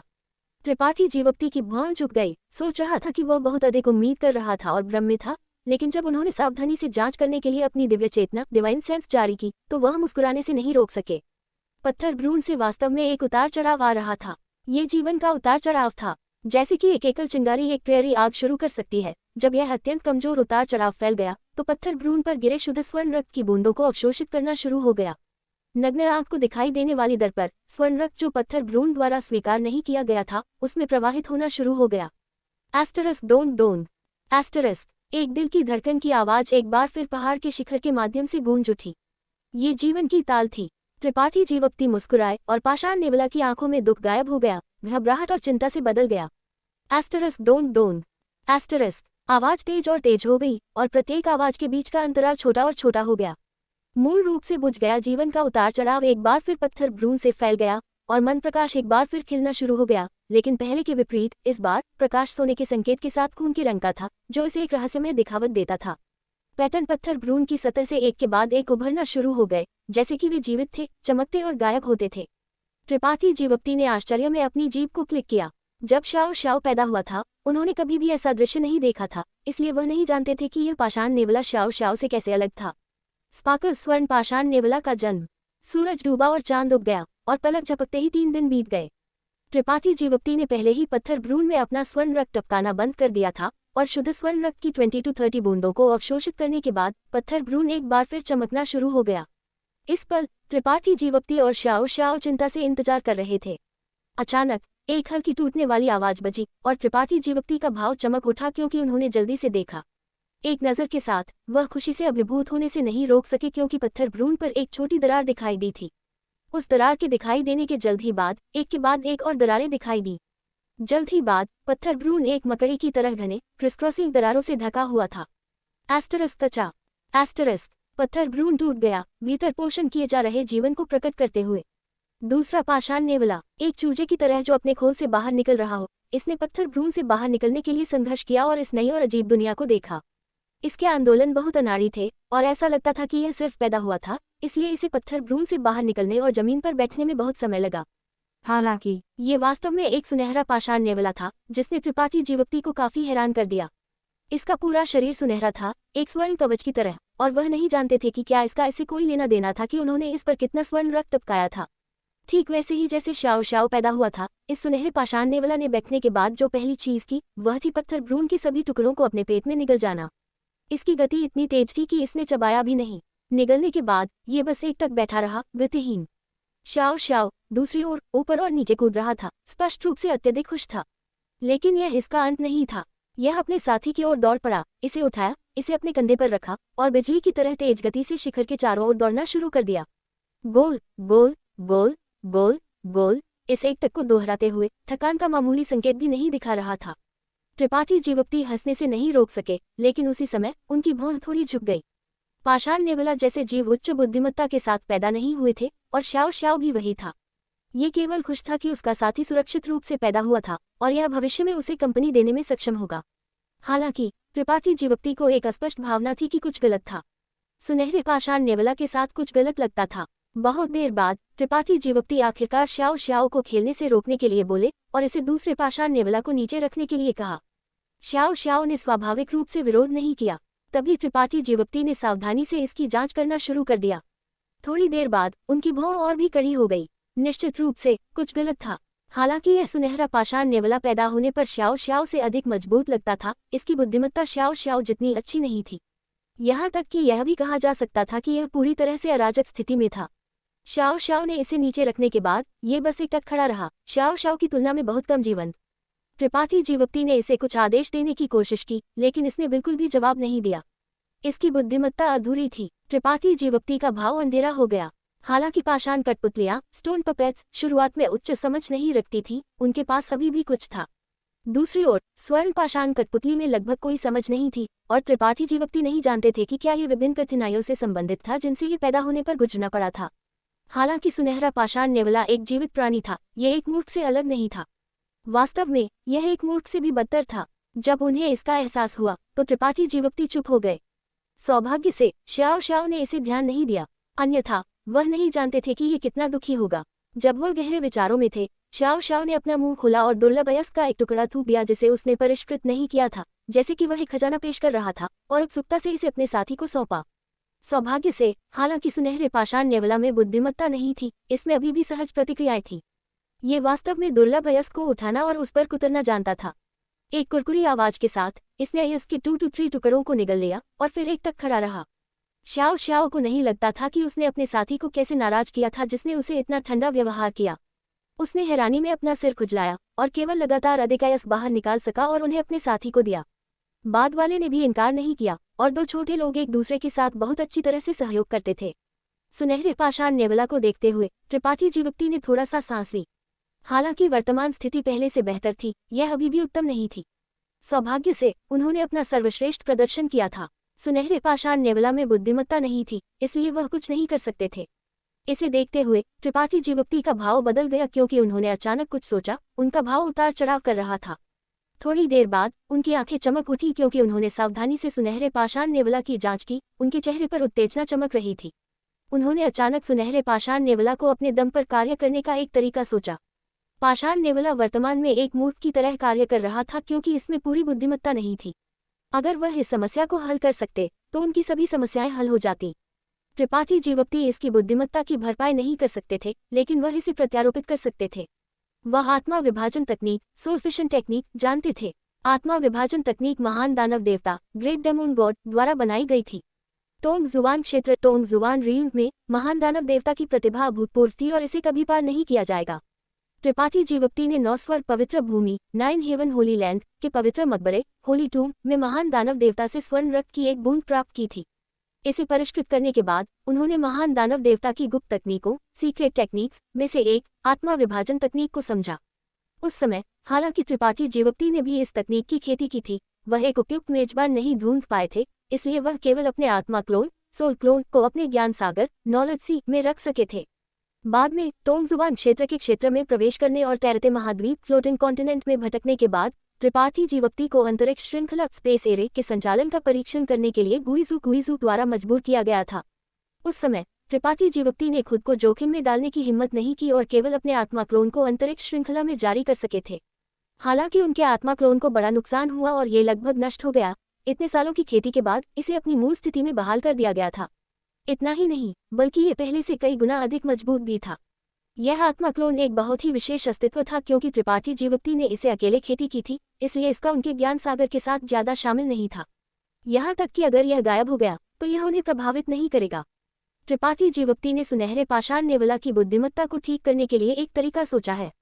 एपिसोड संख्या 1509 गोस्ट स्वर्ण पाषाण नेवला में आत्मा का आरोपण।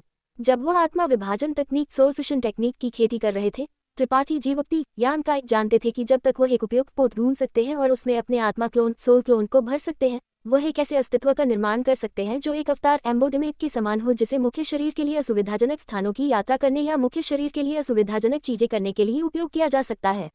उदाहरण के लिए त्रिपाठी उत्तम यान महान सम्राटों का अवतार थी।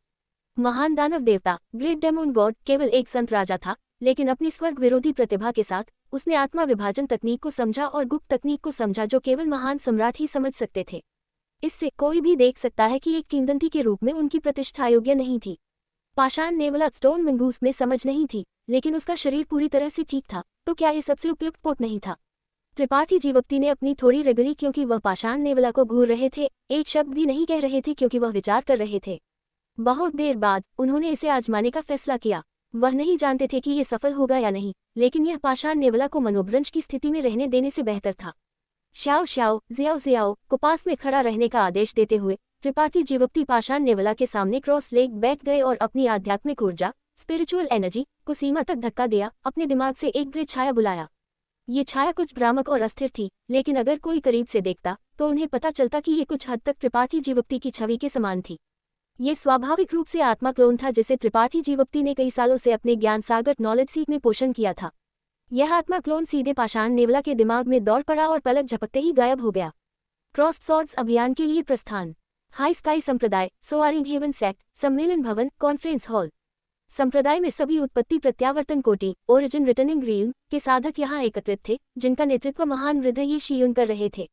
चाम क्यूई नीचे बैठा था, जबकि हावान के क्यूई निंगजियान चेन वुई और क्यान यू संप्रदाय के उपदेशक डीकन्स के रूप में भी मौजूद थे।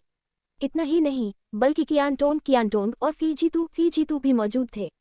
हॉल शांत था और हर किसी के सामने चाय का एक कप था।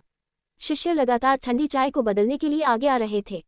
संप्रदाय स्वामी कहाँ गए? हमने उन्हें 1 महीने से अधिक समय से क्यों नहीं देखा है? अधीनस्थ ने जांच करने के लिए लोगों को भेजा, लेकिन वह पहले स्वर्गीय महल फर्स्ट हेवनली पैलेस में नहीं लगते हैं। चाम क्यूई ने ये शियुन को देखा और कुछ चिंता के साथ पूछा, महान वृद्ध, क्या आप जानते हैं कि संप्रदाय स्वामी अभी कहाँ हैं? वह अभी भी संप्रदाय में हैं, लेकिन ये रानी नहीं जानती कि वह क्या करने में व्यस्त हैं। ऐसा लगता है कि वह किसी तरह की गुप्त तकनीक की खेती कर रहे हैं। ये रानी उनके मामलों में आकस्मिक रूप से झांकने की हिम्मत नहीं करती, इसलिए चलो इंतजार जारी रखें, ये शियुन ने फीके ढंग से जवाब दिया। अपनी शक्तिशाली खेती के साथ वह स्वाभाविक रूप से कुछ दिनों पहले पर्वत शिखर से आने वाले अजीब आंदोलनों का पता लगाने में सक्षम थी, इसलिए वह त्रिपाठी जीवोक्ति के स्थान को निर्धारित करने में सक्षम थी। हालांकि जैसा उन्होंने कहा, चूंकि त्रिपाठी जीवोक्ति किसी तरह की गुप्त तकनीक की खेती कर रहे थे, उनका इसमें झांकने का कोई इरादा नहीं था। संप्रदाय स्वामी एक दिन वापस आएंगे। उनके जाने से पहले उन्होंने पहले ही इस ऑपरेशन की दिशा तय कर दी थी और इस रानी के साथ चर्चा करने के बाद इस रानी को महसूस हुआ कि कोई समस्या नहीं थी।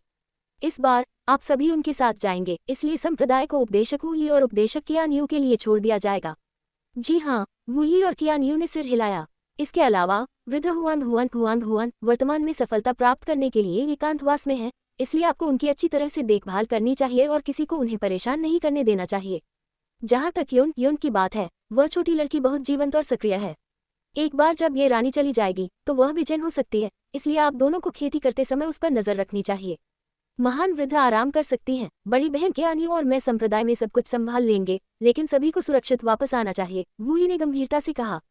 हाँ, गुरु द्वारा परिष्कृत स्टारशिप अंतरिक्ष जहाज के साथ मुझे लगता है कि इस बार का हमला मुश्किल नहीं होना चाहिए। ठीक है, क्या स्टारशिप पर जनशक्ति और सामग्री को ठीक से व्यवस्थित किया गया है? सब कुछ क्रम में है। अच्छा, ये शियुन ने हल्का सा सिर हिलाया, इससे पहले कि वह कियानटोंग और फीजीतू की ओर मुड़ी। छोटे भाइयों, इस बार आपकी कड़ी मेहनत के लिए धन्यवाद। वरिष्ठ बहन ये बहुत विनम्र है। कियानटोंग हंसे, पुराने फी और मुझे पिछली बार उनके द्वारा पकड़ा गया था, और अगर त्रिपाठी जीवोक्ति ने ज्वार को नहीं बदला होता और हमें नहीं बचाया होता तो मुझे डर है कि हमें चुप करा दिया गया होता। इस ऑपरेशन के लिए हम दोनों कर्तव्यबद्ध हैं। फीजीतू ने भी सहमति में सिर हिलाया। अगर फोन पेन और कुजेंग के विनाशकारी और चालाक कार्य नहीं होते तो वह ऐसी स्थिति में कैसे गिर सकते थे? न केवल उनके बाल सफेद हो गए थे, बल्कि उनकी खेती भी एक लघु क्षेत्र माइनरीन से गिर गई थी। हर बार जब वह इसके बारे में सोचते तो वह गहरी नफरत महसूस करने से नहीं रोक सकते थे। हम संप्रदाय स्वामी यहाँ हैं। ये शियुन का भाव अचानक बदल गया क्योंकि उन्होंने अपनी आंखें उठाईं और हॉल के बाहर की ओर देखा। ये सुनकर बाकी सभी भी हैरान हो गए और देखने के लिए मुड़ गए। निश्चित रूप से थोड़ी देर बाद बाहर से प्रकाश की एक धार गोली मार दी। जब प्रकाश गायब हो गया तो त्रिपाठी जीवोक्ति की आकृति दिखाई दी। उनका भाव थोड़ा थका हुआ था, लेकिन उनकी आंखें जोश से भरी हुई थी। क्या संप्रदाय स्वामी के साथ कुछ अच्छा हुआ? ये शी-युन ने कुछ खोजा लगता था। कुछ हद तक। त्रिपाठी जीवोक्ति ने हल्का सा सिर हिलाया। बहुत अधिक समझाया नहीं, बस हॉल के चारों ओर अपनी आंखें घुमाई और एक गहरी आवाज में पूछा, क्या सब कुछ तैयार है? जी हाँ, तो चलो चलते हैं। त्रिपाठी जीवोक्ति चमकदार ढंग से मुस्कुराए। हर कोई एक के बाद एक उठ गया और बाहर निकल गया। चौक पर उत्पत्ति राजा श्रेणी ओरिजिन किंग ग्रेड स्टारशिप रुका हुआ था। उसका ढक्कन चौड़ा खुला हुआ था और लोगों का एक समूह अंदर दाखिल हुआ। थोड़ी देर बाद एक जोरदार गुनगुनाहट के साथ स्टारशिप बिजली की एक बोल्ट की तरह तेज गति से दूर हो गया, पलक झपकते ही गायब हो गया।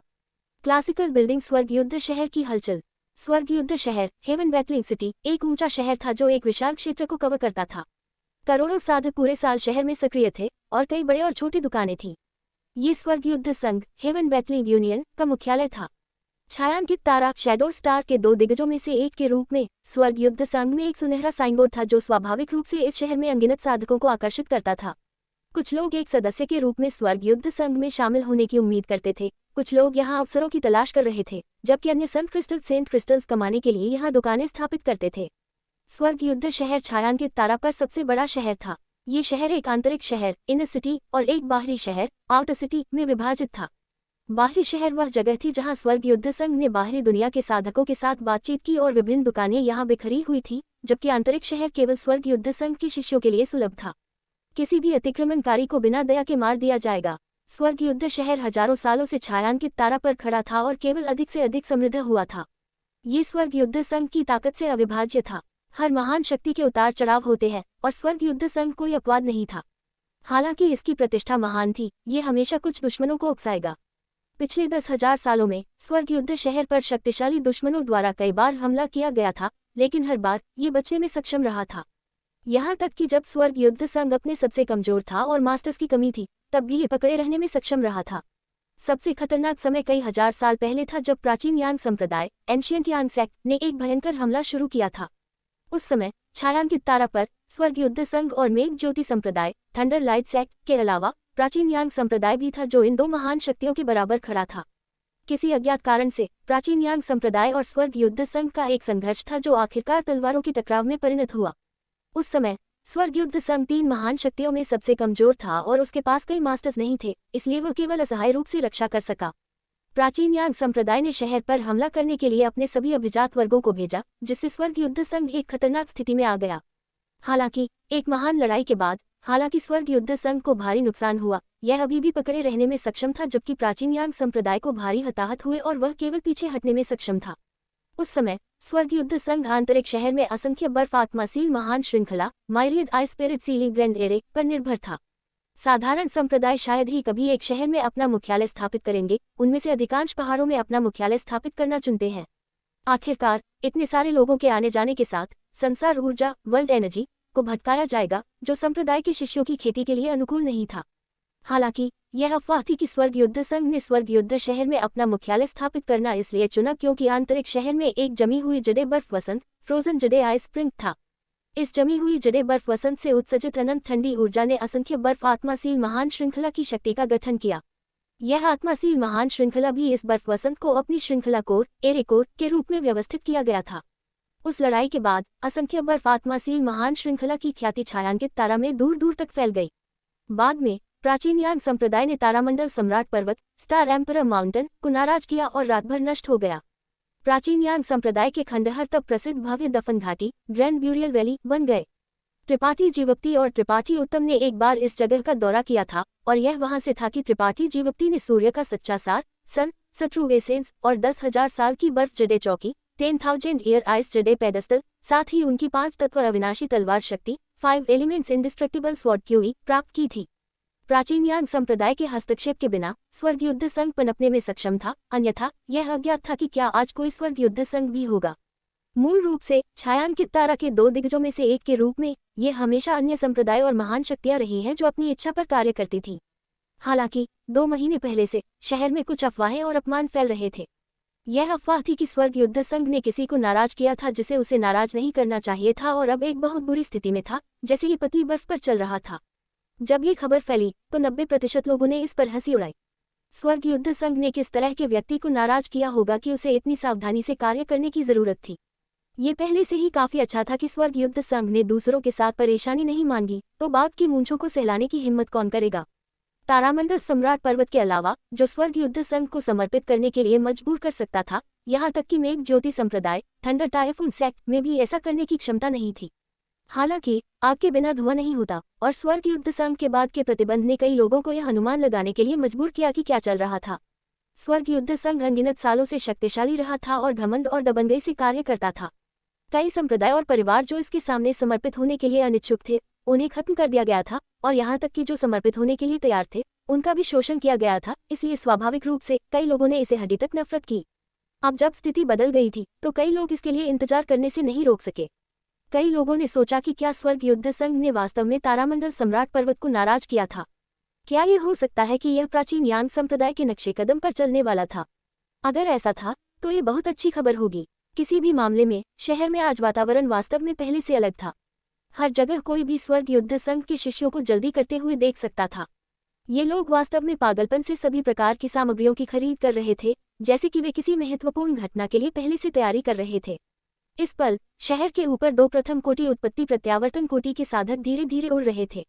उनमें से दोनों ने स्वर्ग युद्ध संघ के चोगे पहने थे, लेकिन साधारण शिष्यों के विपरीत उनके चोगे तलवारों और साबरों से कढ़ाई किए गए थे, जिससे उन्हें एक हत्यारा दिखावट मिली।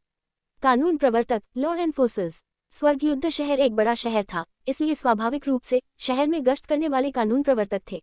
एक बार जब कोई नियमों का पालन नहीं करते और परेशानी पैदा करते हुए पाया गया तो उन्हें कानून प्रवर्तकों द्वारा दंडित किया जाएगा। गंभीर अपराधों के परिणामस्वरूप मौत होगी, जबकि कम गंभीर अपराधों के परिणामस्वरूप संत क्रिस्टल का जुर्माना होगा। जैसे कि स्वर्ग युद्ध शहर में सभी साधक इन चोगों को पहनने वाले साधकों से बहुत डरते थे, जैसे कि वे सावधान नहीं थे तो उन्हें निशाना बनाया जाएगा। इस पल ये दो कानून प्रवर्तक दोनों चिंतित दिखावट पहने थे। भाई हुआंग, ब्रदर हुआंग, आपको क्या लगता है कि क्या हो रहा है? जब से संघ स्वामी, यूनियन मास्टर और महान वृद्ध पिछली बार वापस आए हैं, उन्होंने एक के बाद एक कुछ अस्पष्ट आदेश जारी किए हैं, और अब वे शिष्यों को पागलपन की तरह आपूर्ति खरीदने का आदेश दे रहे हैं। क्या हमारा स्वर्ग युद्ध संघ फिर से युद्ध करने जा रहा है? बाईं ओर के छोटे बालों वाले व्यक्ति ने संदेह से पूछा। त्रिपाठी जीवप्ती अपने आत्मा क्लोन को पाषाण नेवला में स्थापित करने के बाद अब अपने अभियान पर निकल गए हैं। एपिसोड संख्या 1510। Speaking head. स्वर्ग युद्ध शहर में अफवाहें और आशंका। भाई चू, ब्रदर चू, तुम गलत व्यक्ति से पूछ रहे हो। ये हुआन आपकी तरह ही है, कम स्थिति वाला एक कानून प्रवर्तक, लॉ एनफोर्सर। अगर भाई चू नहीं जानते तो ये हुआन संभवतः कैसे जान सकता है? दाईं ओर एक और बुजुर्ग आदमी ने धीरे धीरे अपना सिर हिलाया और मुस्कान के साथ जवाब दिया। छोटे बालों वाले व्यक्ति ने हंसते हुए कहा, भाई हुआन बहुत विनम्र हैं। हालांकि हम सभी कानून प्रवर्तक हैं, भाई हुआन इस चू से अलग हैं। आप बीच में संघ यूनियन में शामिल नहीं हुए। मैंने लंबे समय से सुना है कि भाई हुआन का महान वृद्धमो ग्रेट एल्डमो के साथ किसी तरह का संबंध है। क्या ये हो सकता है कि भाई हुआन ने इस मामले के बारे में नहीं सुना है? बुजुर्ग आदमी ने ये सुना और गर्व से मुस्कुराया। हालांकि इस हुआन और महान वृद्धमो का किसी तरह का संबंध है, ये एक रक्त संबंधी से ज्यादा कुछ नहीं है। अगर हम वास्तव में करीबी होते तो ये हुआन पहले ही आंतरिक शहर इनर सिटी में एक उपदेशक डीकन के रूप में एक पद संभाल चुका होता, बजाय बाहरी शहर आउटर सिटी में आकर एक कानून प्रवर्तक बनने और इन बेईमान व्यापारियों से निपटने, पूरे दिन तुच्छ मामलों से निपटने के। उसने कहा कि भाई हुआन के पास आंतरिक शहर में रहने का एक मौका हो सकता है। भाई हुआन की योग्यता के साथ जब तक आप आंतरिक शहर में रहते हैं, आप निश्चित रूप से 3 से 5 सालों के भीतर द्वितीय कोटि सेकंड ऑर्डर में सफलता प्राप्त करने में सक्षम होंगे। ये चू वास्तव में ईर्ष्यालु है। अगर वास्तव में ऐसा दिन आता है तो यह चू उम्मीद करता है कि भाई हुआंग इस चू को नहीं भूलेंगे और उसे कुछ संकेत देंगे। बेशक हम दोनों कई दशकों से दोस्त रहे हैं। क्या आपको लगता है कि मैं आपको कोई लाभ नहीं दूंगा? बुजुर्ग आदमी दिल से हंसे, स्पष्ट रूप से अच्छे मूड में थे। चारों ओर देखते हुए उन्होंने पाया कि कोई भी उनका ध्यान नहीं दे रहा था, इसलिए वह अपनी आवाज को कम करने और कहने से खुद को नहीं रोक सके। भाई चू, हालांकि यह हुआंग नहीं जानता कि संघ में क्या हुआ, लेकिन जब मैं कुछ दिनों पहले महान वृद्ध से कुछ पूछने गया था तो अनजाने में मैंने उन्हें संघ स्वामी यूनियन मास्टर के साथ कुछ चर्चा करते हुए सुना। ये त्रिपाठी जीवप्ती यान काई नामक उस छोटे बच्चे से संबंधित लगता है। त्रिपाठी जीवप्ती, छोटे बालों वाले व्यक्ति ने भौहें चढ़ाईं, फीके ढंग से महसूस करते हुए कि यह नाम परिचित था। इसके बारे में ध्यान से सोचने के बाद उसने आश्चर्य में पूछा, क्या ये हाई स्काई संप्रदाय, हाई हेवन सेक्ट का संप्रदाय स्वामी हो सकता है? हाँ, हाई स्काई संप्रदाय का संप्रदाय स्वामी। बुजुर्ग आदमी ने हल्का सा सिर हिलाया। वह सिर्फ एक बच्चा है, संघ स्वामी और महान वृद्ध उसके बारे में क्यों बात करेंगे? क्या ये हो सकता है कि यह मामला उससे संबंधित है? हाँ, ऐसा लगता है कि पिछली बार जब संघ स्वामी और महान वृद्ध बाहर गए थे तो यह उससे निपटने के लिए था। दुर्भाग्य से वह छोटा बच्चा एक लोमड़ी की तरह चालाक है और भागने में सफल रहा। जाने से पहले उस छोटे बच्चे ने कहा कि वह मेरे स्वर्ग युद्ध संघ हेवन बैटलिंग यूनियन के खिलाफ जवाबी कार्रवाई करेगा। वह स्वर्ग और पृथ्वी की विशालता को नहीं जानता। छोटे बालों वाले व्यक्ति ने ताने मारे, वह बच्चा सिर्फ एक जूनियर है, फिर भी वह ऐसे शब्द कहने की हिम्मत करता है। वह वास्तव में अपनी जगह नहीं जानता। ये हुआन भी ऐसा ही सोचता है। लेकिन भले ही वह जवाबी कार्रवाई करना चाहता है, संघ स्वामी और महान वृद्ध इतनी घबराहट में क्यों कार्य कर रहे हैं? क्या आपको लगता है कि मेरा स्वर्ग युद्ध संघ उससे डरता है? सावधान रहें, भाई चू। बुजुर्ग आदमी का भाव गंभीर हो गया। उस बच्चे के पास वास्तव में ज्यादा क्षमता नहीं है। वह केवल एक प्रथम कोटि उत्पत्ति प्रत्यावर्तन कोटि फर्स्ट ऑर्डर ओरिजिन रिटर्न इन ग्रीन है, जो हम दोनों की ताकत के बारे में समान है। इतनी कम उम्र में खेती के इस स्तर का होना, ये देखा जा सकता है कि उसकी योग्यता बुरी नहीं है, लेकिन अगर हमें वास्तव में उससे लड़ना पड़ा तो हम में से कोई भी उसे मारने में सक्षम होगा। लेकिन भाई चू, मत भूलो, हाई स्काई संप्रदाय के पास एक उत्पत्ति राजा श्रेणी ओरिजिन किंग ग्रेड स्टारशिप अंतरिक्ष जहाज है। ये सुनकर छोटे बालों वाले व्यक्ति का भाव गंभीर हो गया क्योंकि उसने सिर हिलाया। मैंने भी इसके बारे में सुना है। कहा जाता है कि हाई स्काई संप्रदाय के पास वास्तव में ऐसा एक स्टारशिप है, लेकिन ये सच है या नहीं कोई भी पुष्टि नहीं कर पाया है। लेकिन भले ही उनके पास एक उत्पत्ति राजा श्रेणी स्टारशिप हो, तो क्या मेरा स्वर्ग युद्ध शहर उपहास करने के लिए नहीं है? अगर वह उस स्टारशिप को यहाँ चलाने की हिम्मत करता है तो यह एक अंडे के साथ एक पत्थर मारने के समान होगा। संघ में हजारों अभिजात वर्ग ये सुनिश्चित करेंगे कि वह जीवित वापस न आए। हाँ, भाई चू सही है। ये सिर्फ एक स्टारशिप है और यह सिर्फ एक छोटा स्टारशिप लगता है, ये कुछ भी नहीं कर पाएगा। गठबंधन स्वामी अलायंस मास्टर और महान वृद्ध बहुत सावधान हो रहे हैं। बुजुर्ग आदमी एक अस्वीकृति भरे भाव के साथ जोर से हंस पड़ा। जैसे ही वह हंसे, हालांकि उनकी आवाज अचानक शांत हो गई। क्या गलत है? छोटे बालों वाले व्यक्ति ने संदेह से उन्हें देखा, यह नहीं समझ पाया कि क्यों। बुजुर्ग आदमी ने हालांकि जवाब नहीं दिया और इसके बजाय दूर की क्षितिज की ओर घूरना शुरू कर दिया। बहुत देर बाद उसने इशारा किया और पूछा, भाई चू, वहां देखो, क्या तुम कुछ आते हुए देखते हो? क्या वहां है? छोटे बालों वाले व्यक्ति ने उस दिशा में देखा जहां वह इशारा कर रहा था और निश्चित रूप से स्वर्ग युद्ध संघ के पास तेजी से आते हुए एक छोटे काले बिंदु को पाया।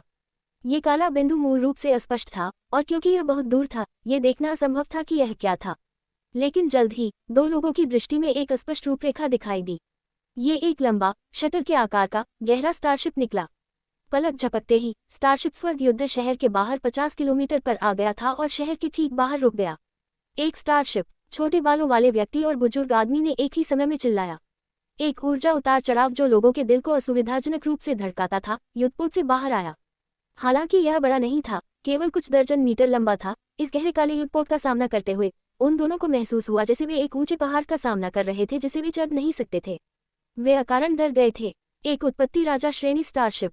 छोटे बालों वाले व्यक्ति ने फिर से चिल्लाया, क्या यह हो सकता है? अभी कुछ देर पहले वह अपने साथी से हाई स्काई संप्रदाय के उत्पत्ति राजा श्रेणी स्टारशिप के बारे में बात कर रहा था। क्या यह एक हो सकता है?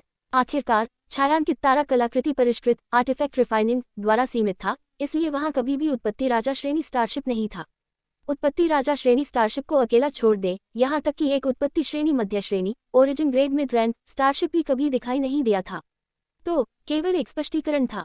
हाई स्काई संप्रदाय ने वास्तव में हमला करने के लिए एक स्टारशिप भेजा था। ये स्टारशिप, जो केवल कुछ दर्जन मीटर लंबाई में था, स्टारशिप का सबसे छोटा प्रकार था और स्वर्ग युद्ध शहर के ऊपर निलंबित था। बड़े शहर की तुलना में ये स्वर्ग और पृथ्वी की तुलना करने जैसा था, लेकिन इसके आगमन ने पूरे शहर को कांपने पर मजबूर कर दिया। अनगिनत जोड़े आंखों ने इस स्टारशिप की ओर रुख किया और अनगिनत लोगों ने ऊपर देखा, आश्चर्य करते हुए कि यह स्टारशिप यहाँ क्या कर रहा था। अगले पल जवाब सामने आया। एक चकाचौंध प्रकाश अचानक स्टारशिप से चमक उठा और धीरे धीरे तब तक तेज होता गया जब तक कि यह सूरज की तरह चकाचौंध नहीं हो गया। जैसे ही प्रकाश मजबूत हुआ, एक सनसनीखेज ऊर्जा उतार चढ़ाव दूसरी तरफ से प्रेषित किया गया था। क्रिस्टल तोप! छोटे बालों वाले व्यक्ति और बुजुर्ग आदमी दोनों खाली घूर रहे थे। इस विशाल ऊर्जा उतार चढ़ाव के दबाव में उनके हाथ और पैर सुन्न हो गए और उनकी संत शक्ति सेंट की हुई ठीक से परिसंचरण करने में असमर्थ थी, जिससे उनके लिए चलना असंभव हो गया। वे महसूस कर सकते थे कि इस क्रिस्टल तोप में कितनी विशाल शक्ति शामिल थी। इस तरह का हमला उनको मारने का उल्लेख नहीं करना, यहाँ तक कि अगर ये उनके पास से गुजरता तो उनकी आत्माएं तुरंत नष्ट हो जाती। हालांकि किसी ने भी कभी भी दूसरे महान शक्ति के मुख्यालय पर हमला करने के लिए एक स्टारशिप नहीं भेजा था। छायांकित तारा पर स्टारशिप, सबसे अच्छे पर उत्पत्ति श्रेणी निम्न श्रेणी ओरिजिन ग्रेड लो रैंक थे। ऐसे स्टारशिप में मजबूत सुरक्षा नहीं थी और वे बस बहुत बड़े थे, इसलिए अगर उन्हें संप्रदाय और महान शक्तियों के बीच एक लड़ाई में उपयोग किया जाता तो वे केवल जीवित लक्ष्यों के रूप में कार्य करेंगे। वे ज्यादा भूमिका नहीं निभा पाएंगे और आखिरकार नष्ट हो जाएंगे।